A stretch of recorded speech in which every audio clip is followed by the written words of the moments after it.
Recording now. There it is. Fantastic.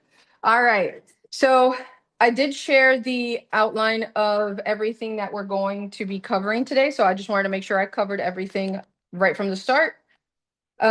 We are going to go through a formalized agenda. I don't want to keep you guys longer than the 2 hours, but we are going to cover some stuff. If there's some additional questions, you guys are welcome to stay even beyond the 2 hour mark so we can answer everybody's question. But you're welcome to drop off after that or even in between. Everything's being recorded.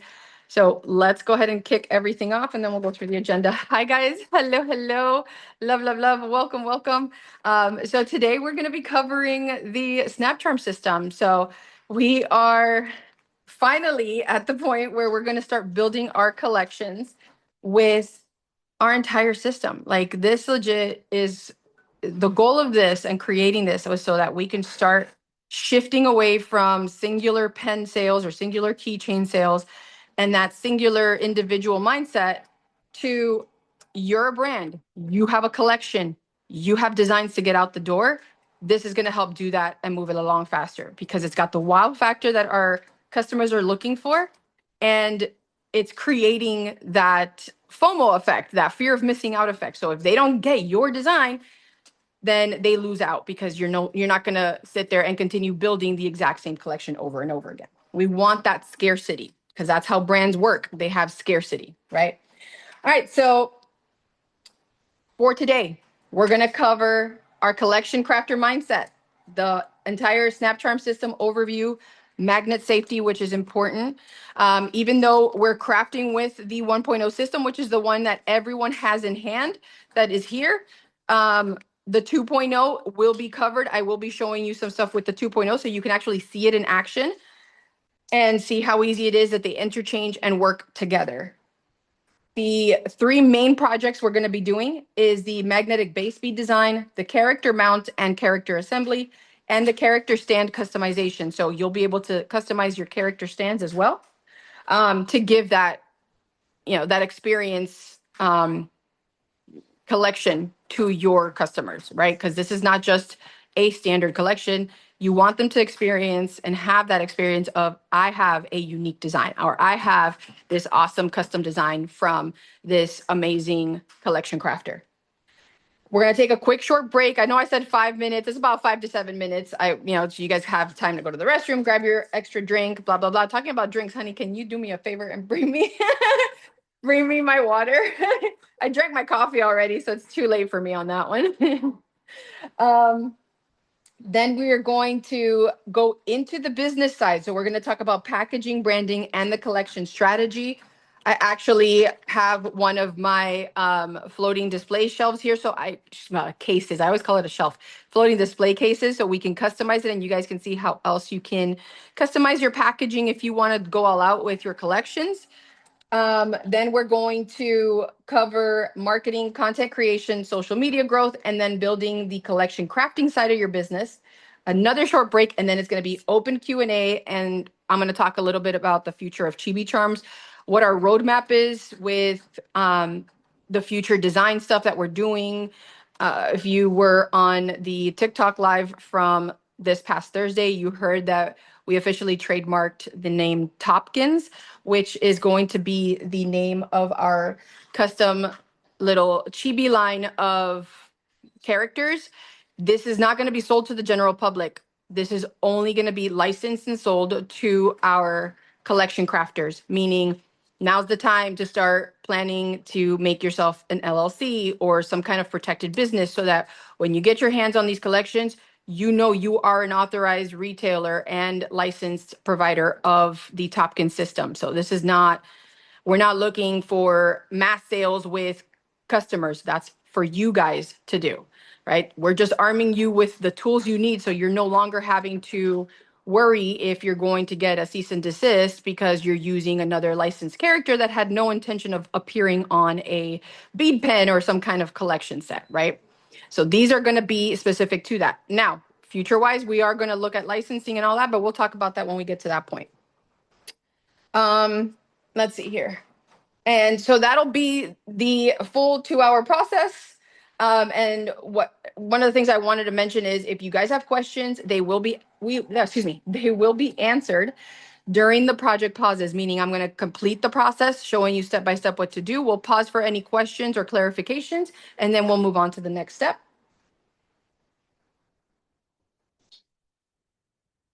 All right. So let's get into it, guys. Hello. I love you. Thank you for being here. Thank you for taking the time on a wonderful Saturday, which is beautiful here in Florida, to be here with me and craft and start truly creating what you need to do for your future business, because we're no longer hobby creating. We're not just bead crafters. We're not just keychain creators. We are collection crafters. I'm literally turning around all of my marketing and focusing on creating that term as the standard in our industry. We are collection crafters. So that being said, you have to start shifting your mindset from I'm selling a pen to this is my collection. Now, initially, we want to get rid of all the extra inventory we have. If you have a bunch of inventory saved up, start putting your collections together. It's why I created the signature bead design and target market series of videos. That's the ones where I talk about, beads like these right here, even this little bow, that's a supplemental bead. Whatever sits on top of that pen or is the master design that everybody focuses on, right? So if Hello Kitty was my focus, she's my focal design. She's the theme of my pen. Everything else is supplemental. So I don't want you guys focused on the supplemental side of your organization process. It's got to be the thing that captures their attention. What's the first thing they're going to see on your design, whether you're doing a keychain or a pen or anything else?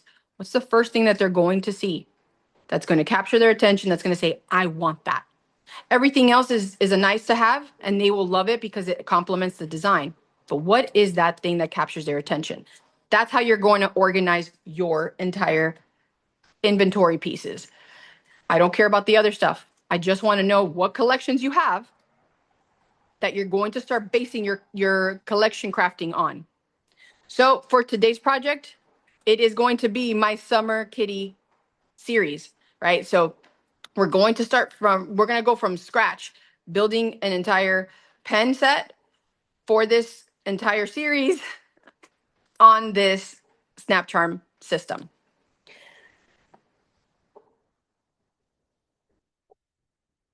All right, so system overview, we're going to cover the 1.0 versus the 2.0. So understand with the fact that I even say this all the time with, your validation of your designs and everything, it is getting easier and faster for businesses to validate their designs. Just like for you, it's getting faster and easier to validate when you create a pen, if the market wants it or not. If your target market is interested, you're going to start hitting you up on DMs. They're going to start messaging on your comments. You're going to see that validation come in play because they're going to tell you, I want that. How do I buy it? Can you send me the link on how to get it? Right? That's the validation. That's instant. It's no longer the 80s, the 90s where, you have to go out there and put, not emails. I'm sorry. Yeah. Emails is actually one of them. Email people and hope that they open those emails, that you have to start sending stuff in the mail and hope that people see that your store even exists. We no longer have to deal with that. So when 1.0 was created, it was all in the premise that we needed something out there. We needed to create this system that started changing the game. And as we got access to more tools like our 3D printers, all that stuff, I was just like, it literally opened an entire world for us. So 1.0 is definitely the entryway to all of this. It's still very viable, very usable. It is still part of the entire base of our system because we are still using and including our clear acrylics in the entire system setup, even through 2.0. Our clear acrylic designs for our base beads are not going away. What did update and change as we continue to validate and use the system is that I wanted you guys to have more than just a base character stand for the options of your character stand. So I wanted to build more options, and the only way we were going to do that is if we incorporated the faster iteration of our designs through our 3D printers. So now we can bring you more colors. We actually have upgraded designs for our magnet stands. We have an easier way for you to add your characters onto those character mounts without having to individually take out your magnets from these pods. So you guys still have a very much usable, workable, still included in everything system. So I don't want you guys thinking like, oh man, she already did 2.0 and now, you know, what's going to happen with this one? No, this is very much still the base. We just upgraded certain components of that base. And that's what 2.0 is all about. So now you guys have more color options, more ability to customize stuff to your collections, right? Make sure you check out the training that I have on here. It is very important to do that too. Self-paced is as much as a lot of people are tired of self-paced training because we have to do it for work, and anytime we start a new job, there's a whole onboarding process. It is very much part of this because there's going to be information in there that you might not be able to Google. There's going to be information that you need to know that is important for your customers to know, right? That's why we have the magnet safety and the choking hazard safety labels.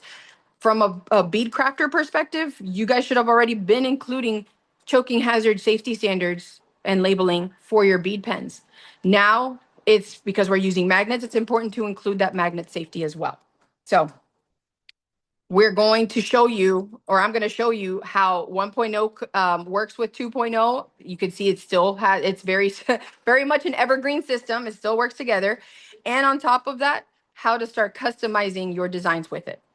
So I'm going to go ahead and close this out. I also wanted to make sure that you guys realize that I included the extra little tabs. So once you're done and used your entire 1.0 organizer, and this is also for the 2.0, the 2.0 still uses the same organizer. I'm including those little tabs for you guys to put them back into that middle row. So you can use it to organize your beads and any other little craft items you want to include here. I mean, it's great for like jump rings and stuff like that. So we're going to go ahead and I'm going to put this to the side because I have everything already laid out for me. But that's the overview of the system you currently have in your hands.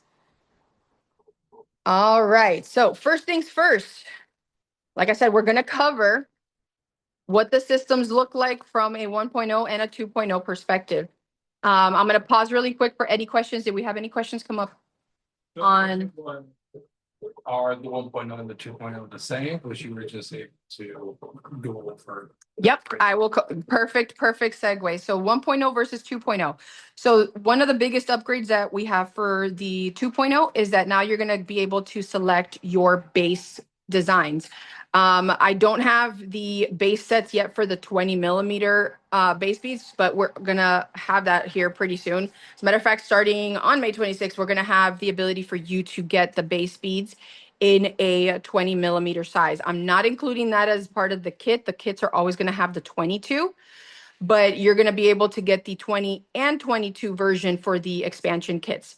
So you're going to have the ability to choose your color, including acrylic. We are still offering our base design. Not everybody wants the color options. It is a, you know, we love the acrylic sometimes. Maybe you just want to have that clear transparency. Perfect. It's still offered.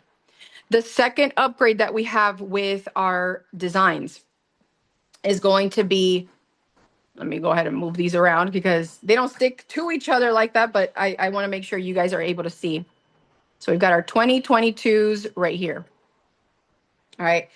The next upgrade that we have is that your character stands go from having the standard magnetized space on top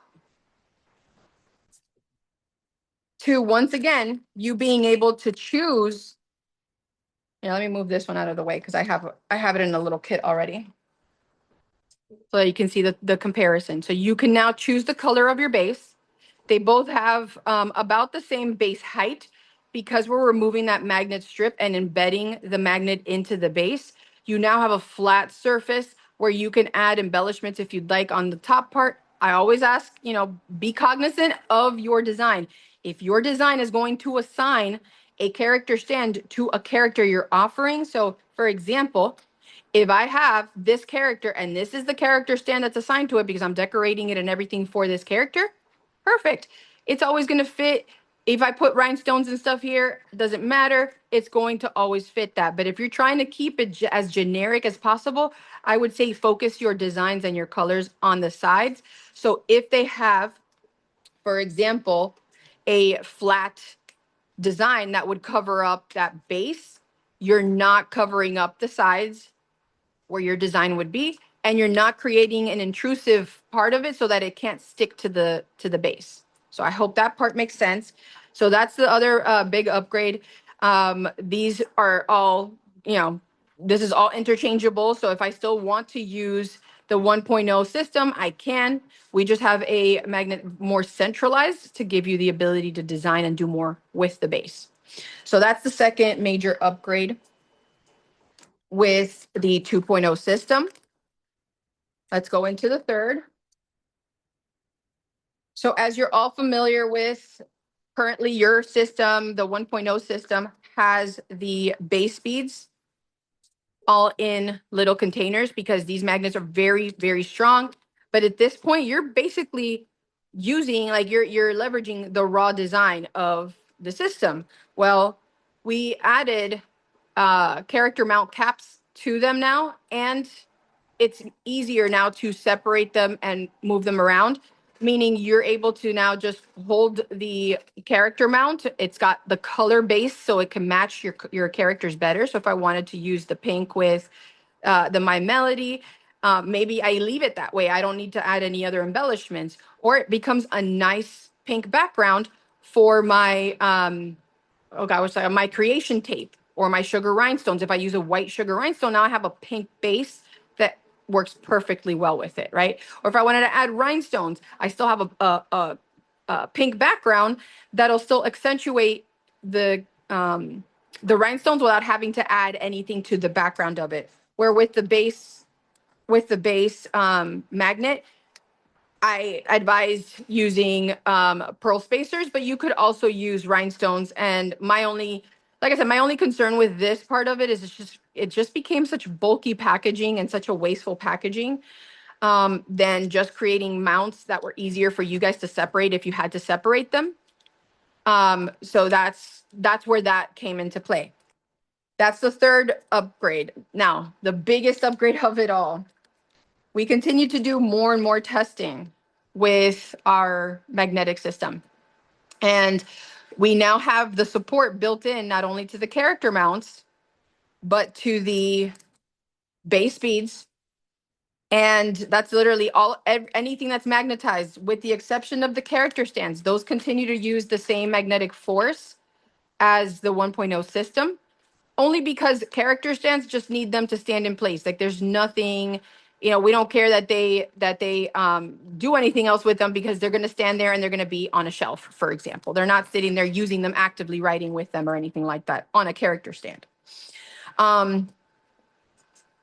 But they do have the ability now to hold up to a 1 ounce character, meaning when you pair two bases of the 2.0 together, it's got the maximum hold to be able to do the 1 ounce characters. If you're doing a 1.0 base with a 2.0 character mount, you still have that strength. But if your character is a 1 ounce character, it may just do that, what I call the rolling. So it'll stick, but it'll kind of roll if you're aggressively shaking it. Okay. And I'm talking about aggressively, like you're purposely trying to knock it down. Not if you're writing, not if you're doing normal everyday things with it. If they drop the pen, it's not going to pop the character off. This is from me literally rigorously testing it and trying to shake it off the base, like literally snapping my wrist. Okay. So that's not normal use, right? When we're writing like normal and we're shaking our pen. Whether you're pairing up the 2.0 with the 1.0 on any levels, those characters will not fall off. The only times I've ever seen the character fall off from our testing is if you put an extremely heavy character on our 1.0 base, right? So like this base where it's the magnet with like a spacer, if you're putting an extremely heavy character that goes beyond that 0.6 on this base, it will not hold. It'll form a magnetic bond, but the moment I'm starting to shake my pen, it falls off. So we wanted to address that. A lot of the characters in the industry are typically around 0.8 to 0.1 for the heavier ones. Anything that goes above 1 ounce, I'm going to tell you right now, you do not want on a pen, period.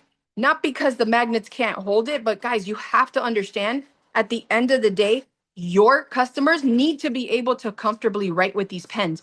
If this thing weighs more than an ounce in like 1.3 to 1.5 ounces, you're going to start getting cramps in your hands. I don't care how much working out you do, how strong you are. At the end of the day, your wrists, your hands, all are the ones doing the work. So unless you have jacked up hands from working them out or something, it's not going to feel comfortable to write with a heavy pen.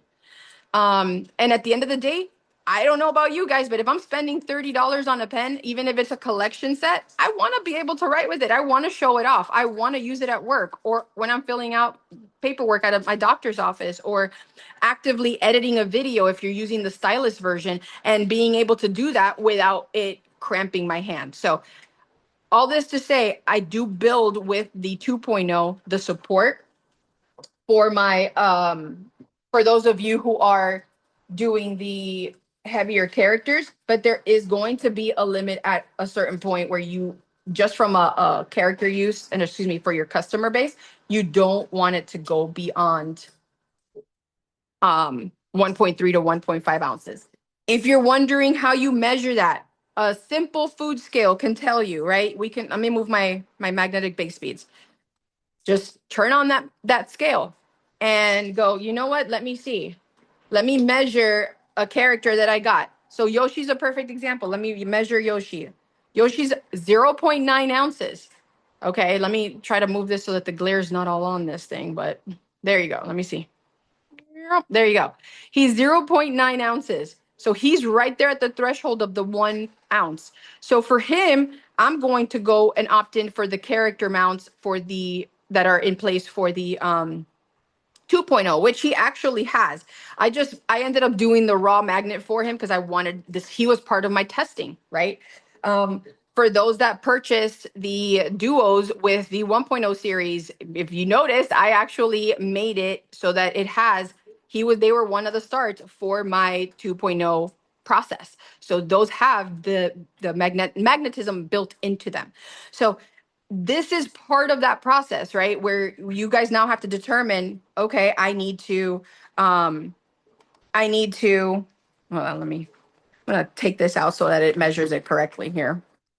You need to start getting familiar with how to start feeling out your characters, especially if you're at the store. You will start as the more you weigh your characters. Okay, so he's like 1.1. So he's there at that threshold. The 1.0 system will still hold him, by the way, or excuse me, the 2.0 system will still hold him. He's the one that started rolling. So keep that in mind. You are going to need to start testing out, weighing out your characters. That way you're like, okay, so I know most of the durables, if I have a bunch of them, they're going to be a certain weight and under. Not a problem. They're perfect for everything. But these bigger ones, like for this series, when I purchased it, there was a Donkey Kong. I could tell just by the weight of that box, there's no way. Donkey Kong, first of all, was too wide and he was really heavy. So I'm not going that route. However, all the characters that we are building for the Topkin series, those will all have the right amount of weight. They're going to be in that sweet spot of like 0.6, 0.7, depending on the character. But the 2.0 system will support all of them, and they will be built in with that 2.0 system. And when I say that they're being built in with it, it means there's no attachment to those. They will have it embedded in their underneath their body. So they will come ready to go with that system integrated. So you guys don't have to worry about decorating or any of that kind of stuff. That's going to be the biggest difference. That's why I don't want to offer it to customers. Your job is to offer it to those customers who want to buy it. All right. Do we have any questions before I start working on the base? Nothing yet? All right. So we don't have any other questions as of right now. We're going to now move into the building phase. We're going to start going into our magnetic base bead. So if you've got this now, this is where you're going to want to start working with me, and we're going to go through everything that you need. All right. So for your magnetic base beads, it is an acrylic bead. It is a base bead just like anything else that you've used. You can decorate it and just, oh, I think we had a question pop up. What is the weight again? So the weight for the 1.0 system, it supports characters up to 0.6 ounces. For the 2.0, it goes up to 1 ounce. And those are like your heavier characters. It'll still support, and when I say still support, Yoshi's 1.1. He won't fall off, even when I'm like rigorously testing. What he does is he circles. He'll circle it. But that's me literally going like this. Nobody's going to write anything on paper doing this. That's just me rigorously testing. Now, he's got the 2.0. This is a 2.0 base as well. So I can shake him, and I shook him hard. Like I literally like snapped. And yes, he falls off. But if I'm writing something, I don't want to like write on my mat again. Boop, boop, boop, boop, boop, boop, boop, boop, boop, boop, boop. He's not falling off. He's not even circling. You see, I can snap. I'm writing. You see, I drop him. He's not going to fall off. Normal use, he is perfectly fine. And he's 1.1 ounce. And that's what I want you to understand. Just because I have those weight limits doesn't mean it can't support the characters and do it like normal use. I'm telling you from the perspective because this is one of the longer pens that I have. This is a 117 millimeter base rod with my topper base speed, and he's on top. This weighs quite a bit. I don't want you guys designing them like that for your customers because that's where you're going to start getting complaints from your customers that they can't even write with the thing. Forget the magnet. They stick on there. But if I have a pen where I already know he's 1.1 ounces, and let me zero that out. I'm going to weigh this so you guys can see you need to start designing with your characters in mind. That's a 3 ounce pen. That is not normal, y'all. You can ask anybody, go chat GPT it, do whatever you want to do to validate what I'm saying. But if I'm sitting here writing, it's going to start to hurt. And you don't want that for your customers. There's my second rule of thumb. The bigger the character, the shorter the rod. Okay. So I always I mentioned this in quite a few TikTok lives now at this point. And I think I even put it in the course. Yes, I did put it in the course. The bigger the character, the smaller the rod. So the base rod that comes with your pens, so like a base rod like this, would be perfect. Not only does it look normal, right? Because it's not like beyond the screen of the video. But now if I write with Yoshi, he's more grounded. He's closer to my hand. Let's see how much this weighs.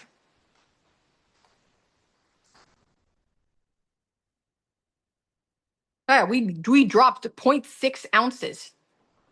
But guess what? He's closer to my hand, so he's still gonna be heavy. I'm not gonna recommend putting heavier beads on here, which I do. I have the acrylic one on here, but I want you guys to understand he does feel a lot more comfortable writing like this than when he's extended on something like this. And it's almost like I'm trying to balance a book on top of a stick, right? So the bigger the character, the smaller the rod.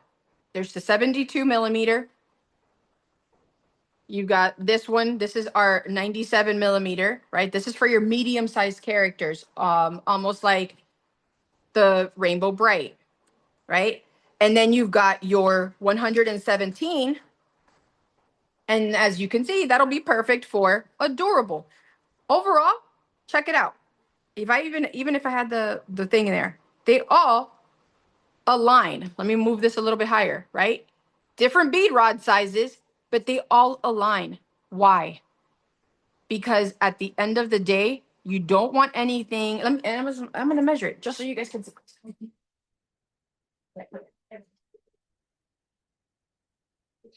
You're not going to want, let's see, it's about a 9-inch size span here.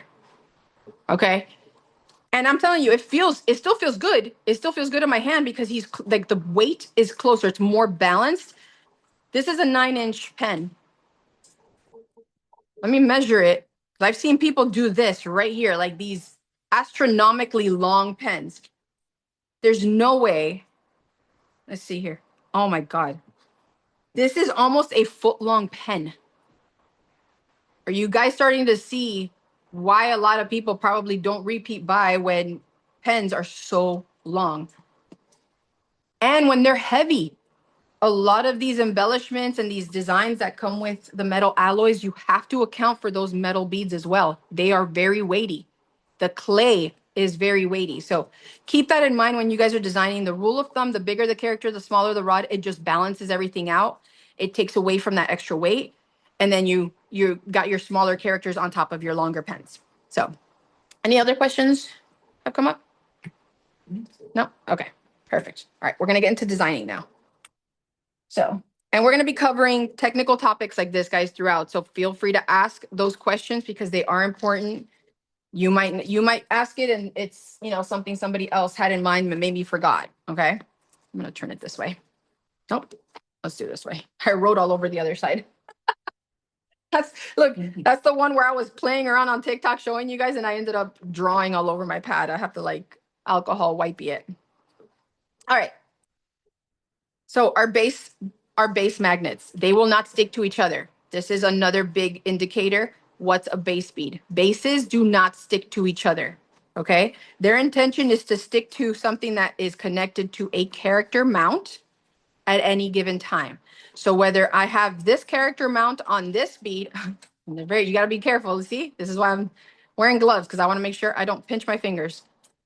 All right. I don't care that it pinches the glove, but you have your base mounts that go on your characters at any given time working on any of your base beads. Okay. All right. That being said, what happened? Somebody mentioned? I think your pen should be less than how many pounds? Pounds? No. Do not make a pen unless you're doing, so we just saw the measurements. I'm gonna revisit this one more time before we start designing, and then we're gonna get into designs, and I'll answer any other questions right after. Oh, just how many ounces? Oh, ounces. Okay, so the most comfortable writing weight is 1.5 ounces. But if you're using some characters like the Yoshi with a smaller rod, so you're concentrating the design to that middle portion, it still feels comfortable, but it's still weighty. This is like this. We saw it. It was 2.6 ounces. We're pushing it quite a bit there. So you want to keep it under 2 ounces max for your pens. So for a Yoshi design, I'm not going to use big, bulky, heavier beads, right? I'm not going to use an acrylic base. I'll use the 2.0 base, which by the way, weight-wise, even these, that's another advantage with the color side because they are 3D printed. The filament that we use and everything, it doesn't crush. Like I can't crush this bead, right? This is a legit bead. And part of my testing was literally bouncing this thing to see if at any time it would break or anything on my tile floor for days on end. I'm not even joking. At one point I thought I was going to break my tile by continuously, bouncing it on there. And I was throwing it. I wasn't just like, oh, let me see if it bounces. No, I was legit throwing it. And I used to play softball, y'all. So no, it didn't break. It didn't even chip the magnet. So that is one of the things. So 2 ounces max at any given rate. Okay. That means also pay attention to your pens. These bling pens have clay on them. They have rhinestones. All of that adds weight. So if you have a character you're desperately wanting to use, grab a standard pen and use some creation tape to design and put your decor on. All of this extra clay can add additional weight, which makes it more uncomfortable. All right. Or save your heavier characters for your keychains. That's another option too. You don't have to use all your heavy characters on your pens. Part of having and being a collection crafter is that I can have the keychain version of my Mario set and have the characters stand on top of the pens. Right? My heavier ones, I could have bought Donkey Kong. I could have had Donkey Kong to have a whole Nintendo series and then have him on a keychain. So don't forget, you're not just restricted, by putting that together. Your collection crafters, you can put it in anything and sell it as a bundle. Okay, our bases. We're going to design with the 1.0 base because I want you guys to see it and walk it through with me. Let me grab my design tool. So everyone has a design one in their kit. These are iron rods, meaning they will stick to the magnets. That's the whole purpose of it, because when we go and create our characters, they're going to stick to our magnets, but they also fit because they are bead rods that I repurposed. They fit underneath our base beads. So we're going to, let me put these away because I'm not using these for now. They are going to, you're going to be using that threading to screw it onto the bottom of your base bead so that it gives it that hold.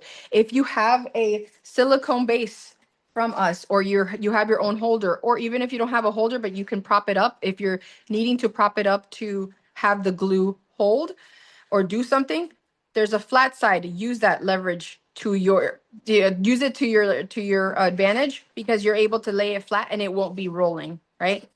So that's a big, huge advantage here. Or you can just prop it into the silicone holder and then have it dry with the glue and all that. You can use your standard glues with your acrylics. It's like I said, it's just like any other acrylic base bead. I'm going to be using the jewelry and metal glue for adhering everything else. We could still use our like liquid fusions, B6000s if you have them, whatever you're wanting to use that you normally use to adhere stuff to your acrylics, you can do. For this exercise, since we are very tight on time and we have a specific agenda, I'm going to use creation tape. Yet another really cool thing that we can use for our beads. Now, one thing to mention, because I know some of you have bought the 2.0 and you're getting it on pre-order. For the 2.0 beads, because they are 3D printed, they do have that shiny-ish surface, just like anything else. Make sure that you at least scuff it a little with a nail file or some sanding paper, just to create a little bit of a rougher surface. However, if you're adhering stuff with the jewelry and metal glue, you do not need to do that. But just work in pieces. Don't sit there and glue the entire thing. It will dry out before you get to the last rhinestone. So little by little.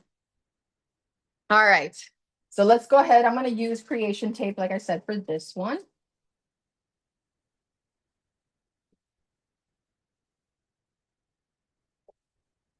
Now, my Kitty Girl Summer series that I'm creating here, the collection I'm creating, is going to have my accompanying beads. Like I said, I'm going to do this from scratch with you guys. So I already separated some beads that match. It's got the beach theme with my cute Hello Kitty and Melody, right? So these are all going to go on my pen. And these characters are very, very lightweight. Like, this is the goal for what we're doing with Topkins. Like, they are very lightweight. They're going to snap in place. They're not going to move. And they don't add a ton of additional weight to our character, our designs.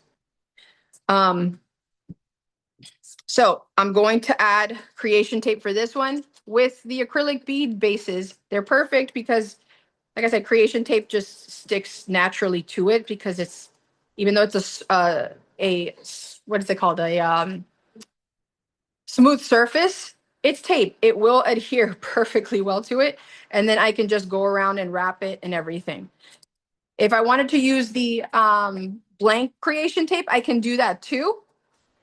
The blank creation tape works great with it. Just make sure that you add your major embellishments first before you go and do the sugar rhinestones on it. But for time purposes, this is what we're doing. I'm just going to go ahead and do that. Now, big crucial piece. Do not cover the magnet. Do not put anything on here that sticks further out from the magnet. We want that clean surface, because that's going to help not only magnet adherence, but it's going to look great when our characters go on top. They're already going to have a pearl design, or if you're using the 2.0 system and it has that base, you'll still be able to see the rhinestones. Like, the whole point of the bases, guys, is so that it acts like a spacer, right? It's got that illusion of a spacer. So if I decorate it here, it's going to look like a normal spacer on a pen, just like we do for everything else. So I'm going to pause for questions. If we have the pens created already, can we use this? Oh, God, yes. So if I have a pen that's already created, you would just need to remove whatever you have at the top. So in this case, I would, let's say I had this as a bead or something at the top, I would just remove that and pop this one into place. If you have your characters at the top of the pen already, unscrew them off of there, add a character mount underneath, and you got it. So I have characters where I had like, even like Doorables, they have the holes drilled under them, right? And so you sit there and you screw it onto the pen, or you put a little bit of glue. Even if you've glued them down, I'm not joking, even if you've glued them down, because remember, you're covering up their underside with a magnet. You're going to want to make sure you just put that magnet over where that space was, where you kind of glued a little bit and popped it into the base of the pen. And then you're going to add your spacer around it. Is there a follow-up question? Huh? So I don't have patience for the tape. I'm digging with it now. She doesn't have patience for what? With the tape. With the Oh, I'm fighting with it. fighting. Okay. I can do a tutorial the best way possible to show you with the tapes. They are honestly not hard at all to use. You can be pretty rough with these because, like you see, I'm just, how do I say this? So I peel and go. So like I bend it almost like when you're doing cup wraps. If you've ever done a cup wrap, if you haven't, that's okay. But it's almost like I'm piecemealing it and then just tearing and pushing down, right? So you're filling in gaps, you're pushing things in. Use gloves. It makes it a lot easier. Doesn't hurt your fingers, because at the end of the day, these are rhinestones, y'all. These are not, you know, little rounded beads. These are legit rhinestones, so they can dig into your fingers. But I still left that space open because at the end of the day, that space is going to be covered by my spacer, or my, where is it? Magnet top, my character mount, my covered character mount that's going to have designs on it. The one here is the clear one that she bought from you. Oh yeah, so the clear ones work too. So the biggest thing with the clear ones, depending on where you're using it. If you're using it on a flat base bead, that's a different story. That one I normally like wrap around and do stuff with it. When it comes to a base bead, like this one for the character mounts, do the same thing I just did. So you're going to and you're gonna leave. So those are a little bit different because you have the sticky part underneath. Actually, no, different. Let me see. Yeah, this is the same thing. The only difference is you're going to, once again, wear your gloves, take the wrap top off, just like I did with the other one, and you're going to basically wrap it around. Then you're going to add, and I've done these videos too. So just for the purpose of this training, I'm not going to deviate from the outline and the agenda. I'll just create another video on TikTok and I'll post it. I want to strive for Monday. But I'll do that so I could focus on creating a training just on using the clear creation tapes. All right.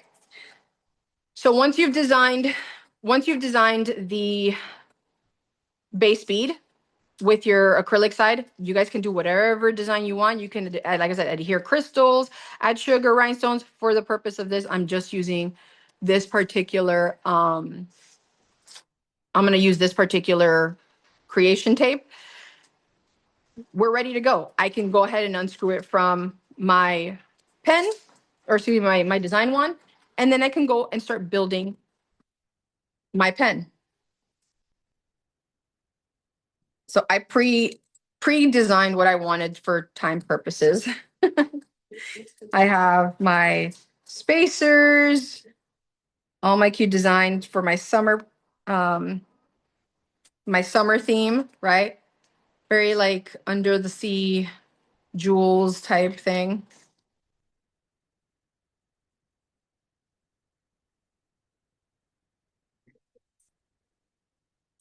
And I love these little pearl spacers because they fit right inside like these deeper recessed beads.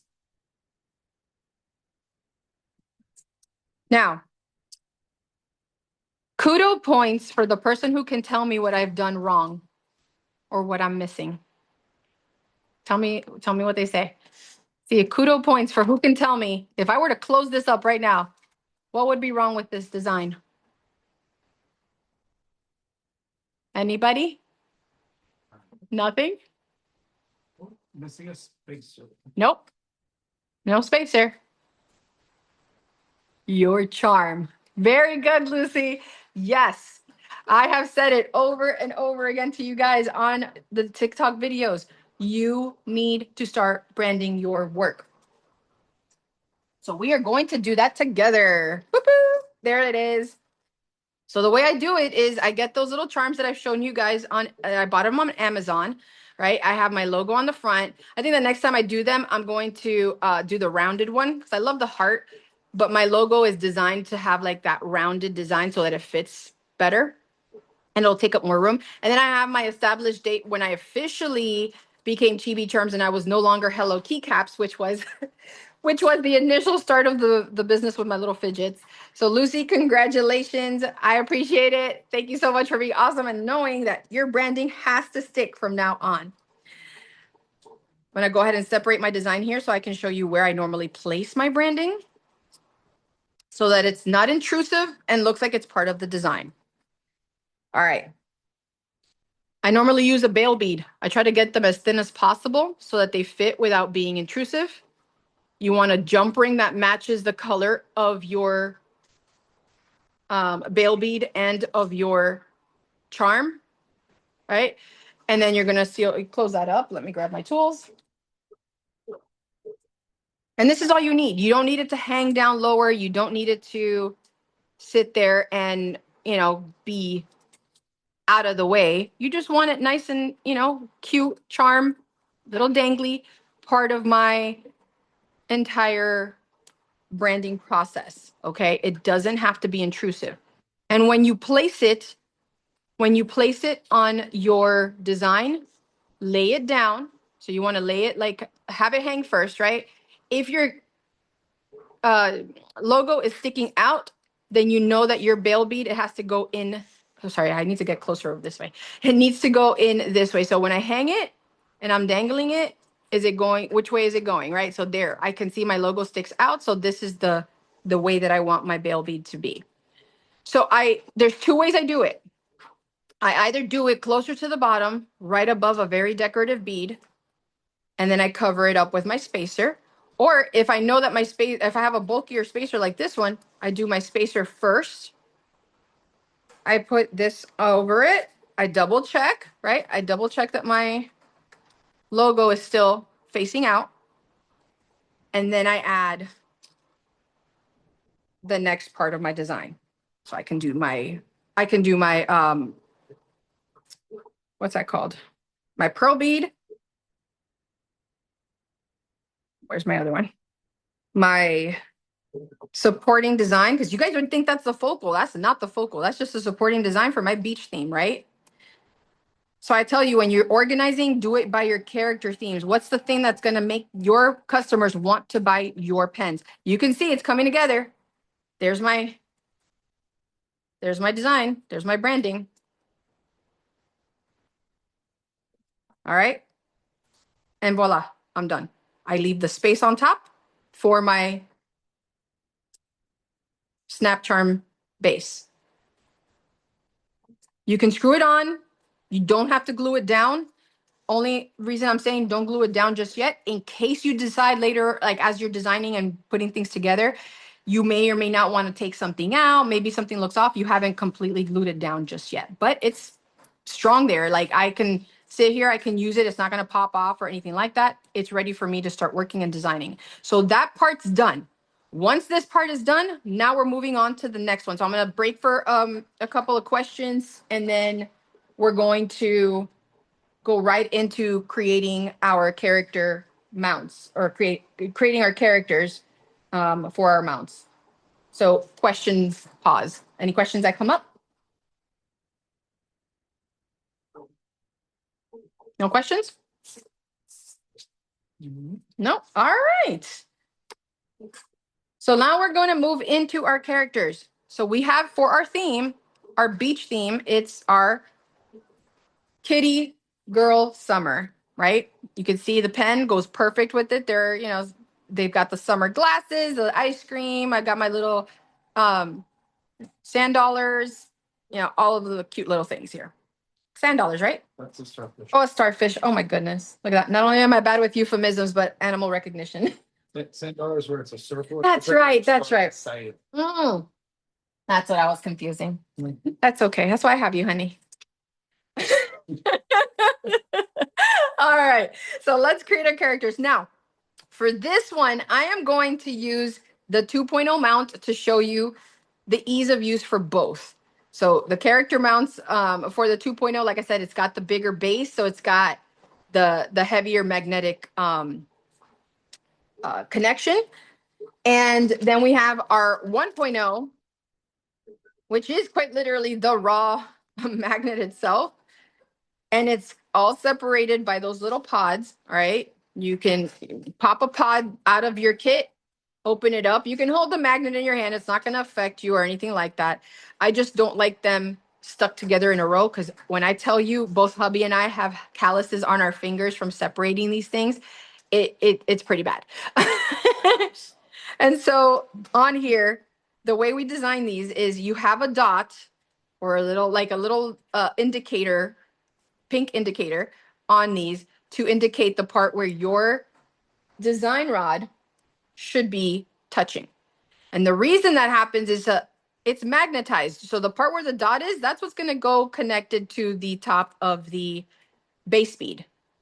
So that's going to be your indicator where you can then just pop the glue on. Now, for this part, you can use the design rod to take it out of the little container if you don't want to just grab it and by mistake drop it. I'm a very hands-on person, so I don't necessarily want the bead rod or the design rod to just adhere it because then I'm gonna have to stay there for a while holding it just to let it stick. Where I can then, or I could just do this, hold my finger and then go, but then that could be messy, right? So you can still do it with your fingers. You have gloves on. Make sure you have gloves on. So when you apply your glue, you can pop it and you can drop it on there. You can just place it. And I always like to circly I don't call it massage. I basically just kind of press it a little bit in place just so that it takes some of that excess glue and pops it up to the sides of that magnet so that I can then place my spacer around it, pop it in, and I know my spacer will stick to everything because it's already got that excess glue on there. So I hope that makes sense. You could also use, you can also put because I gave you guys the 14 millimeter. There's also 12 millimeters at work. The 12 millimeters are going to have a tighter design on it, but when you're applying it to your character, you can either leave it on, right? So that you could just massage that glue, everything stuck together, or you can use the 14 millimeter, place your magnet first, do that little massage technique that I told you so that the glue comes out, and then place the spacer around it, massage it again so that it's got the glue, and then you're done. All right, pause for questions. There are two questions. Two questions, okay. The first one is, how do you do your branding? Oh, okay. So I actually posted that article, the one that I sent out. What day is it today? Saturday. I sent it out yesterday. So I linked to the Amazon shop where I get this designed and done. It's called like Coco Shop or something like that. It's a small business on Amazon. I don't get any, branding benefits or anything from it. It's just who I use. They did a great job and they're another small business I'll support. So, she's probably wondering where all this business is coming from, but that's that's who I'm going to keep referring to because she did a great job and she's got tons of options for the designs of these little charms. They're normally used for jewelry. If you've ever gotten like a necklace, sometimes these little charms are what they attach to those to tell you what kind of carat or what kind of silver rating it has. I decided to use it differently and use it to put my logo on it so that I could brand my stuff inconspicuously and not, have it all in the way, but still make it look super cute for the design. Okay. So I will share it on the repost that I do on Substack for this entire masterclass. It's going to have the link again on there. So you'll see it, a link. It'll say branding charms resource link. It'll have the link to the Amazon store that with it. But if you look at the article that I posted for the TikTok replay, that it's literally on the homepage at the top of my Substack account. you'll see it. It'll say, if you scroll in like a quarter of the way into the article, literally every link of everything I shared, including the branding charms. All right, what was the second question? The second question is, what glue do you recommend to adhere the magnets? Oh, hands down, jewelry metal glue. They stand so this one is the one I do. Why? Because so there's another glue that I talked about, which was this one. I mentioned this one from the perspective of if you have something that's really fuzzy or it's got like a lot of plush. I use this one to kind of just put a little dab on there to kind of, how do I make it like a harder surface? You don't have to. You can still do the same with the jewelry and metal glue. But it's any of your craft glues or your super glues work to do that for like your fuzzier stuff. This one's fuzzy, but I found that the jewelry and metal glue still works with it and it still adheres. Oogie Boogie's a perfect example. He's got the same material and I was able to put a character mount on him and he sticks perfectly fine. Huh? It's called felt. Felt. Thank you so much, honey. So, but it looks like that they're flocked. Flocked or felt. So the flocked ones are the ones that have the higher fuzzy. Yes, thank you. So that's the glue. And even for your metal surfaces or for your durables, I've done these live. I literally just apply the glue and boom, there it goes. If you don't have this glue, but you have the Gorilla Glue gel version, same thing. The only difference is I haven't really done a ton of testing to tell you how much blooming it does. Blooming is that whitish film that forms on crazy glues. I mean, if you guys remember using the glues back in the 90s, 2000s, crazy glue was like all the rage. Problem is that no matter how little you applied to it, sometimes it would just bloom because it was the natural releases of the chemicals interacting with the item that it was trying to connect. Well, this has very low blooming. The only time I've ever seen it bloom is if I were to use an alcohol pad to wipe off the excess glue. And that's where when I was testing it, I was like, ooh, get away from any other chemical that could interfere with it. So what I recommend using is a paper towel and being able to then, as soon as you adhere it, if there's any extra, like if when I'm adhering it on here, I have to wipe a little bit off, use the corner of a paper towel. It's not going to be an issue. It fell. So a standard paper towel will wipe it away nice and clean. It won't bloom. It won't have any chemical thing that could adhere to it. It's literally swiping it and you're good.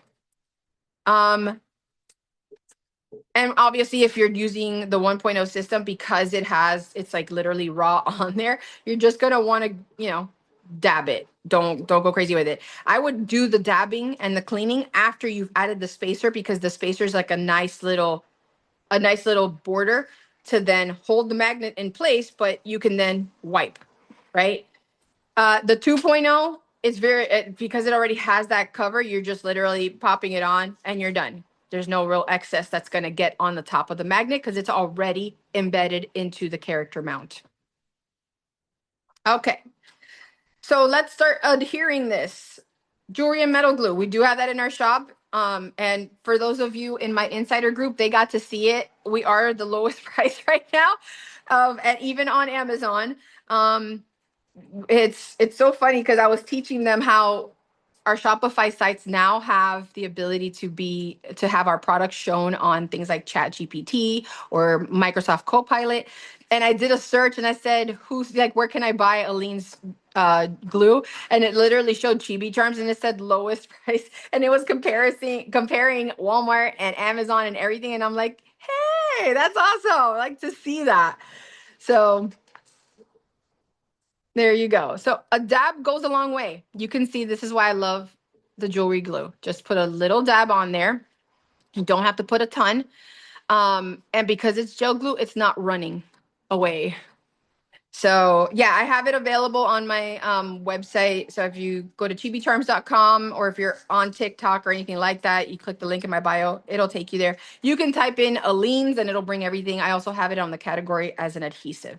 All right. So like I said, you guys can do both methods. You can use the design topper. This is how I do it. So you guys can do it too if you want to do that without touching the actual magnet. I just pop it on there. I use my fingers to do that. There you go. See, I just kind of cupped it and popped it off, right? I left enough pressure on there so that I can pop off my magnet. And then boom, off it went. Do not put this near it again. Thankfully, obviously, I know what I'm doing. I don't want you guys doing that again. Once you have it on there, do not put the iron rod near it or it will take your magnet off. Wipe your fingers. If you're using gloves, wipe your fingers with your paper towel. I don't need to wipe anything on the top because nothing got on there. So as you can see, I'm moving it around a little to give it that extra glue for my spacer. Now I said you could use the 12 millimeter. It's a really tight squeeze, or you can use your 14 millimeter. And then that's the one that came free for those of you who did the pre-orders during launch. Just move it around so that you have glue on the base of that spacer and on your magnet. And that's it. Super simple, super easy, not gross, not messy, not a pain. It's just literally doing that. I can also look and see sideways profile view that she's centered, right? Move my magnet over if I need to with my spacer, and there I go. Done. Now you leave her alone.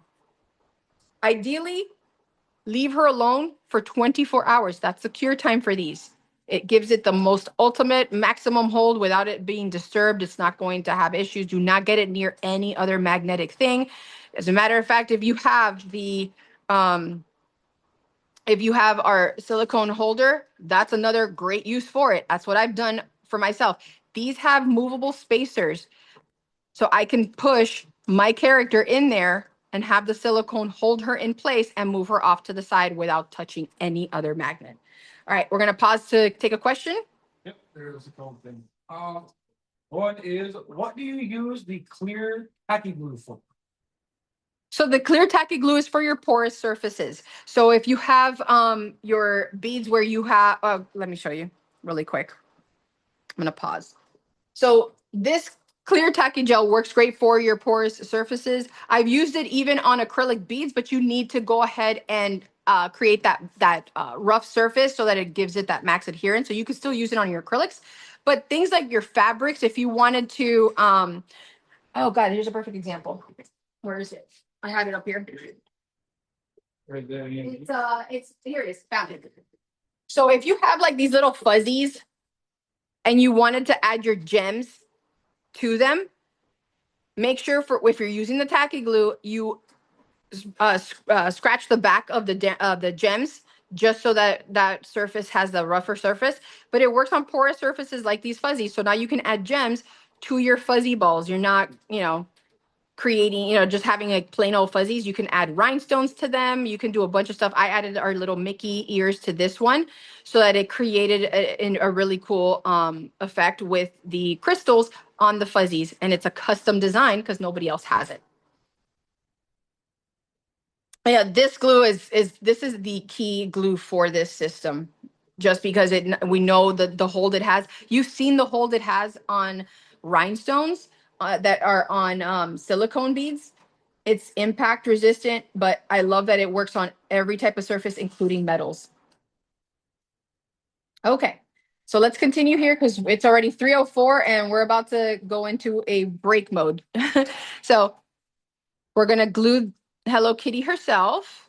And this is for the 2.0 base mount. For those of you who are going to be receiving it soon, now know that you can hold this in your hand. You don't need the design wand, but if you wanted to, you could still leverage the design wand, right? And place it on there, same as the other. Use your finger to hold both sides of it like that, and then you tap it off. There you go. Now you can reposition it so that it's centered, and you're done. Now, once it's done, probably give it like, if you want to keep decorating and designing, give it like 10 minutes, legit, just 10 minutes. Same thing with this one. If you didn't want to put the spacer on it and you wanted to put rhinestones, 10 minutes is all this glue needs to adhere without moving. And then you can start adding rhinestones and stuff to it. So I'm going to let these dry. We're going to actively test this by the time we hit the end of the session. So another cool thing, I can even leave them sideways. It's not going to slip. There's not going to be any slippage whatsoever for these characters. Here, I'll put it right here so you guys can see. It won't slip. Okay. I just need them away from each other because remember, as they're drying, even though they don't connect to each other from the bottom, they will pop off. And then the glue side for this one could go with that one and vice versa. So you don't want to have that happen. That's why for your 1.0 system, we separated everything with these so that it was easier to take them apart and not have to deal with magnets that are so strong that they stick to each other for everything. But at the end of the day, that little, not even problem, that little inconvenience is what creates the amazingness that the system is and why your customers will love to continue collecting them because they know they hold. So, all right, we're done with this glue. It is officially 3:06. I have it on my timer. At 3:12, we come back, take a break, go drink some water, go to the bathroom, go, respond to some messages. Keep asking your questions on here. I will continue answering them during the break. But we will resume exactly at 3:12 p.m. Eastern time. So feel free. I'm going to just get things prepped for the next part, which is our character stand.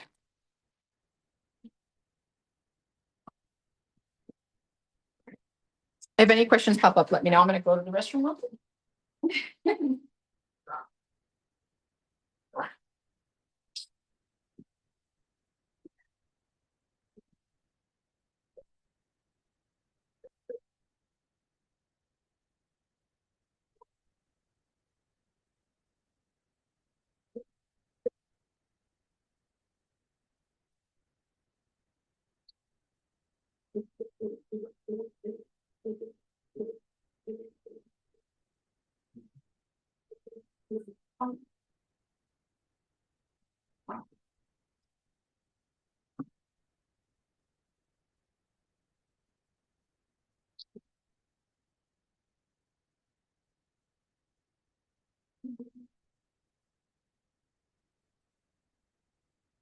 Any questions so far?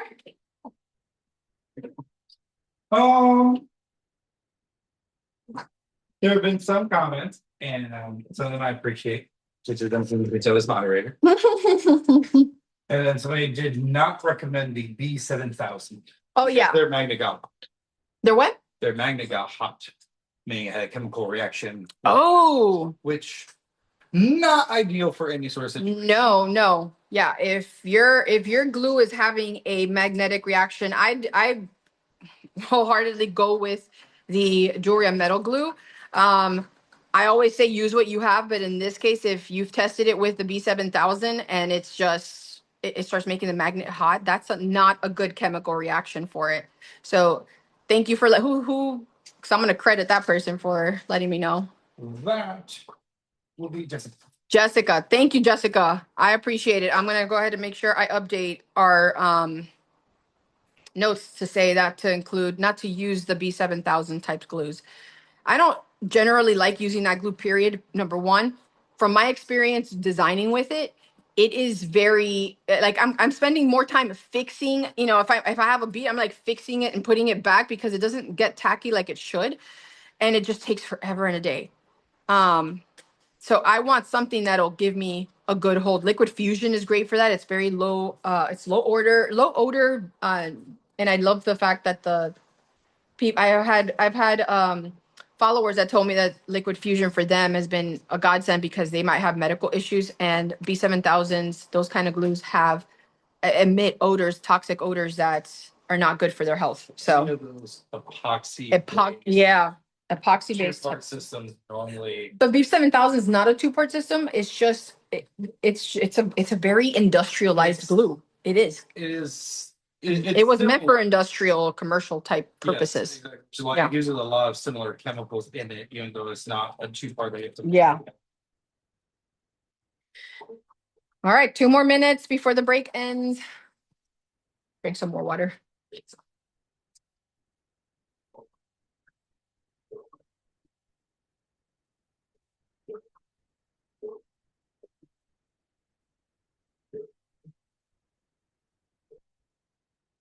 Okay. Next up, I'm going to start prepping for the bases here.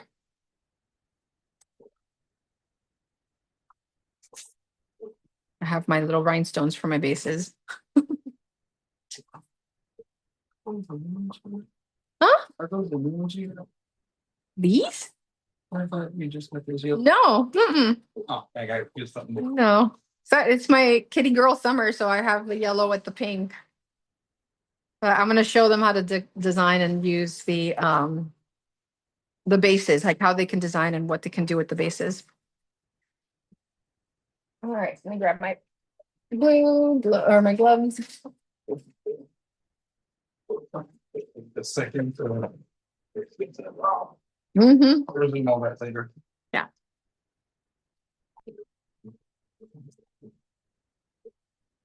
Got to go. Great. Bye, everyone. Bye bye. SnapCharm. Cool.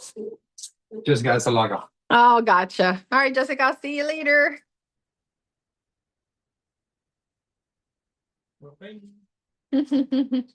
All right, y'all. It is exactly 3:12 on the dot. We are resuming our training here.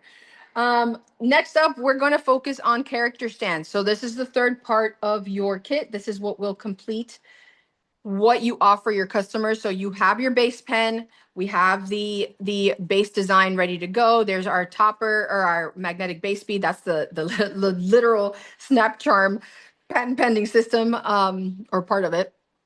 Then we added the magnets from the 1.0 and the 2.0 to our characters for this collection, just so you guys can see the two. Some of you have pre-ordered, so you're able to see how that works for both.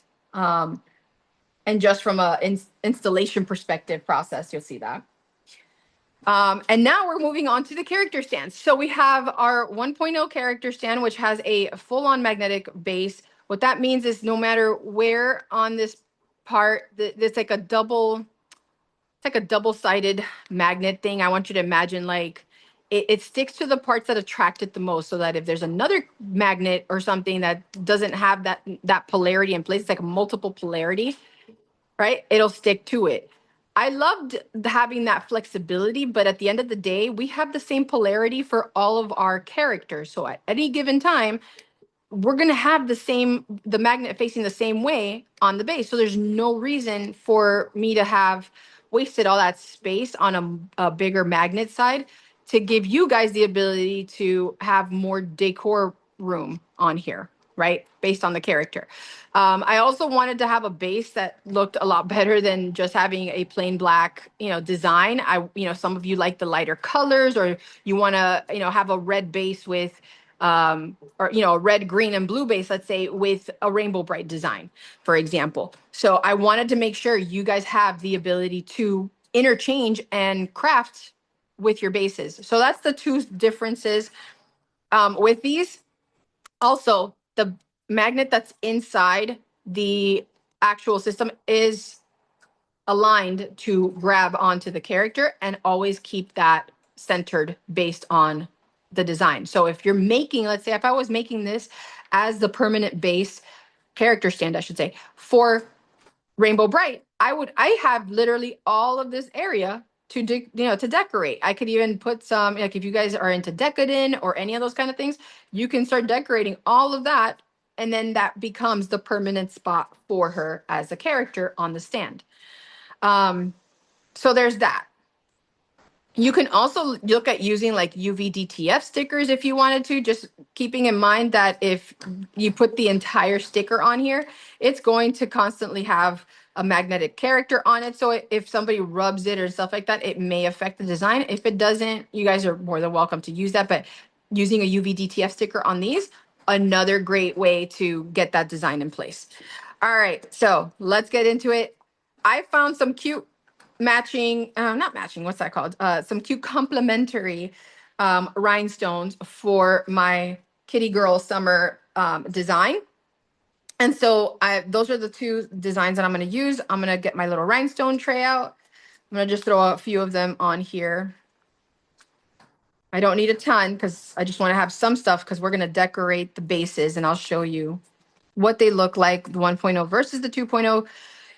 You're also welcome to use creation tape and sugar rhinestones on those. Just keep in mind, if you're using any tapes, they can't go beyond the edge of that character stand, or you are going to have issues with, stickiness and stuff like that. So if I had to recommend one method in general, it's to use, glue on the rhinestones, or any of the embellishments you're planning on using, or if you're using things like Decadent, that kind of stuff that uses like a silicone type glue, that's a completely different beast, but it still works on these.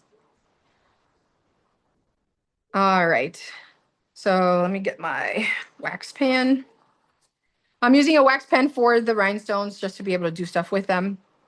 Keep in mind, these are magnetic, so I'm going to move the girls a little bit higher. And I'll continue using this same glue. I don't have to.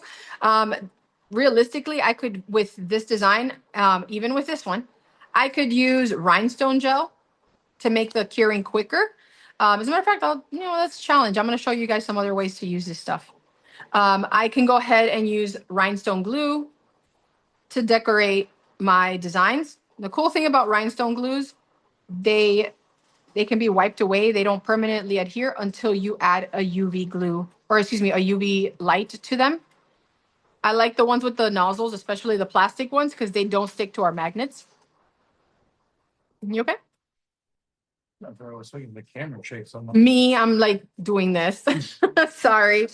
I'll try to keep my shaking of emotion, or what is it now, expressive talking to a minimum, because I know I tend to do that. So for this, I could use 3mm, decorate it all the way around. Do a pink, like almost like a pink lemonade. Oh, I love that. Pink lemonade. A pink lemonade design. I probably could have gone with a 4mm. This is a 3mm rhinestone I'm using. And just continue decorating all the way around with this rhinestone gel. You guys are welcome to follow along. Do the same for your designs.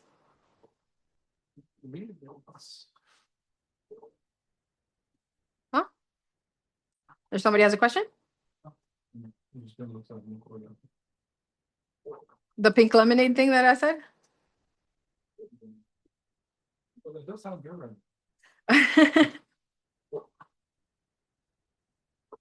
Oh, grab that one. There you go. Now I can keep it to that and then do something else on the outsides. I don't want to take too much time with these. I just wanted to show you that you can do it with rhinestone gel. I'll do this piece with rhinestone gel and then use some of the other glues as well.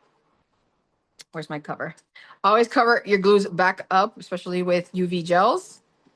And then I have a little portable handheld UV light. I hold it down to do 60 seconds. So for them decorating around is 4.5mm tall. So you can keep that in mind. Oh, okay, perfect. So hubby, he's the engineer who designed the 2.0 system. He says the base height, so the height from here to, this top to bottom is 4.5mm, meaning you can use, say, what? Well, it's 4.6 in total, so I figure they got about 5mm of 4.6 in total. Yeah, so that's what I'm saying. A 4mm rhinestone would be perfect. So thank you.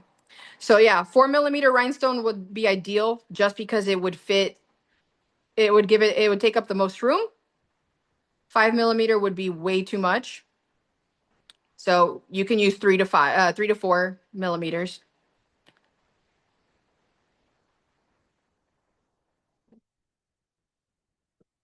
All right, perfect. So that's our design on that one. I can continue it on with, and by the way, these do not move now. So they are on there. Same with the jewelry and metal glue. I can sit there and do the same thing all the way around. But we're doing this for demonstration purposes, training wise, so you guys can see what to do. So now I'm not going to stick them on just yet, but that's what it would look like having a decorated base for my characters. Like I said, you can continue doing more. If you wanted to get creative and put a DTF sticker on here, you can do that. As a matter of fact, think about all the other branding opportunities you have, right? You guys have to start thinking about this system. It's built for you, not your end customer. Meaning, I'm not branding these with a ton of Chibi Charm stuff. You're not seeing my branding on the bases. You're not seeing my branding on the base charms. Why? Because I am your provider for this design. I want you to add your branding to this, right? So if you want to use the base to put a UV DTF sticker that has your company logo, feel free. You want to do it underneath, do the same thing. You need to be able to start branding your work.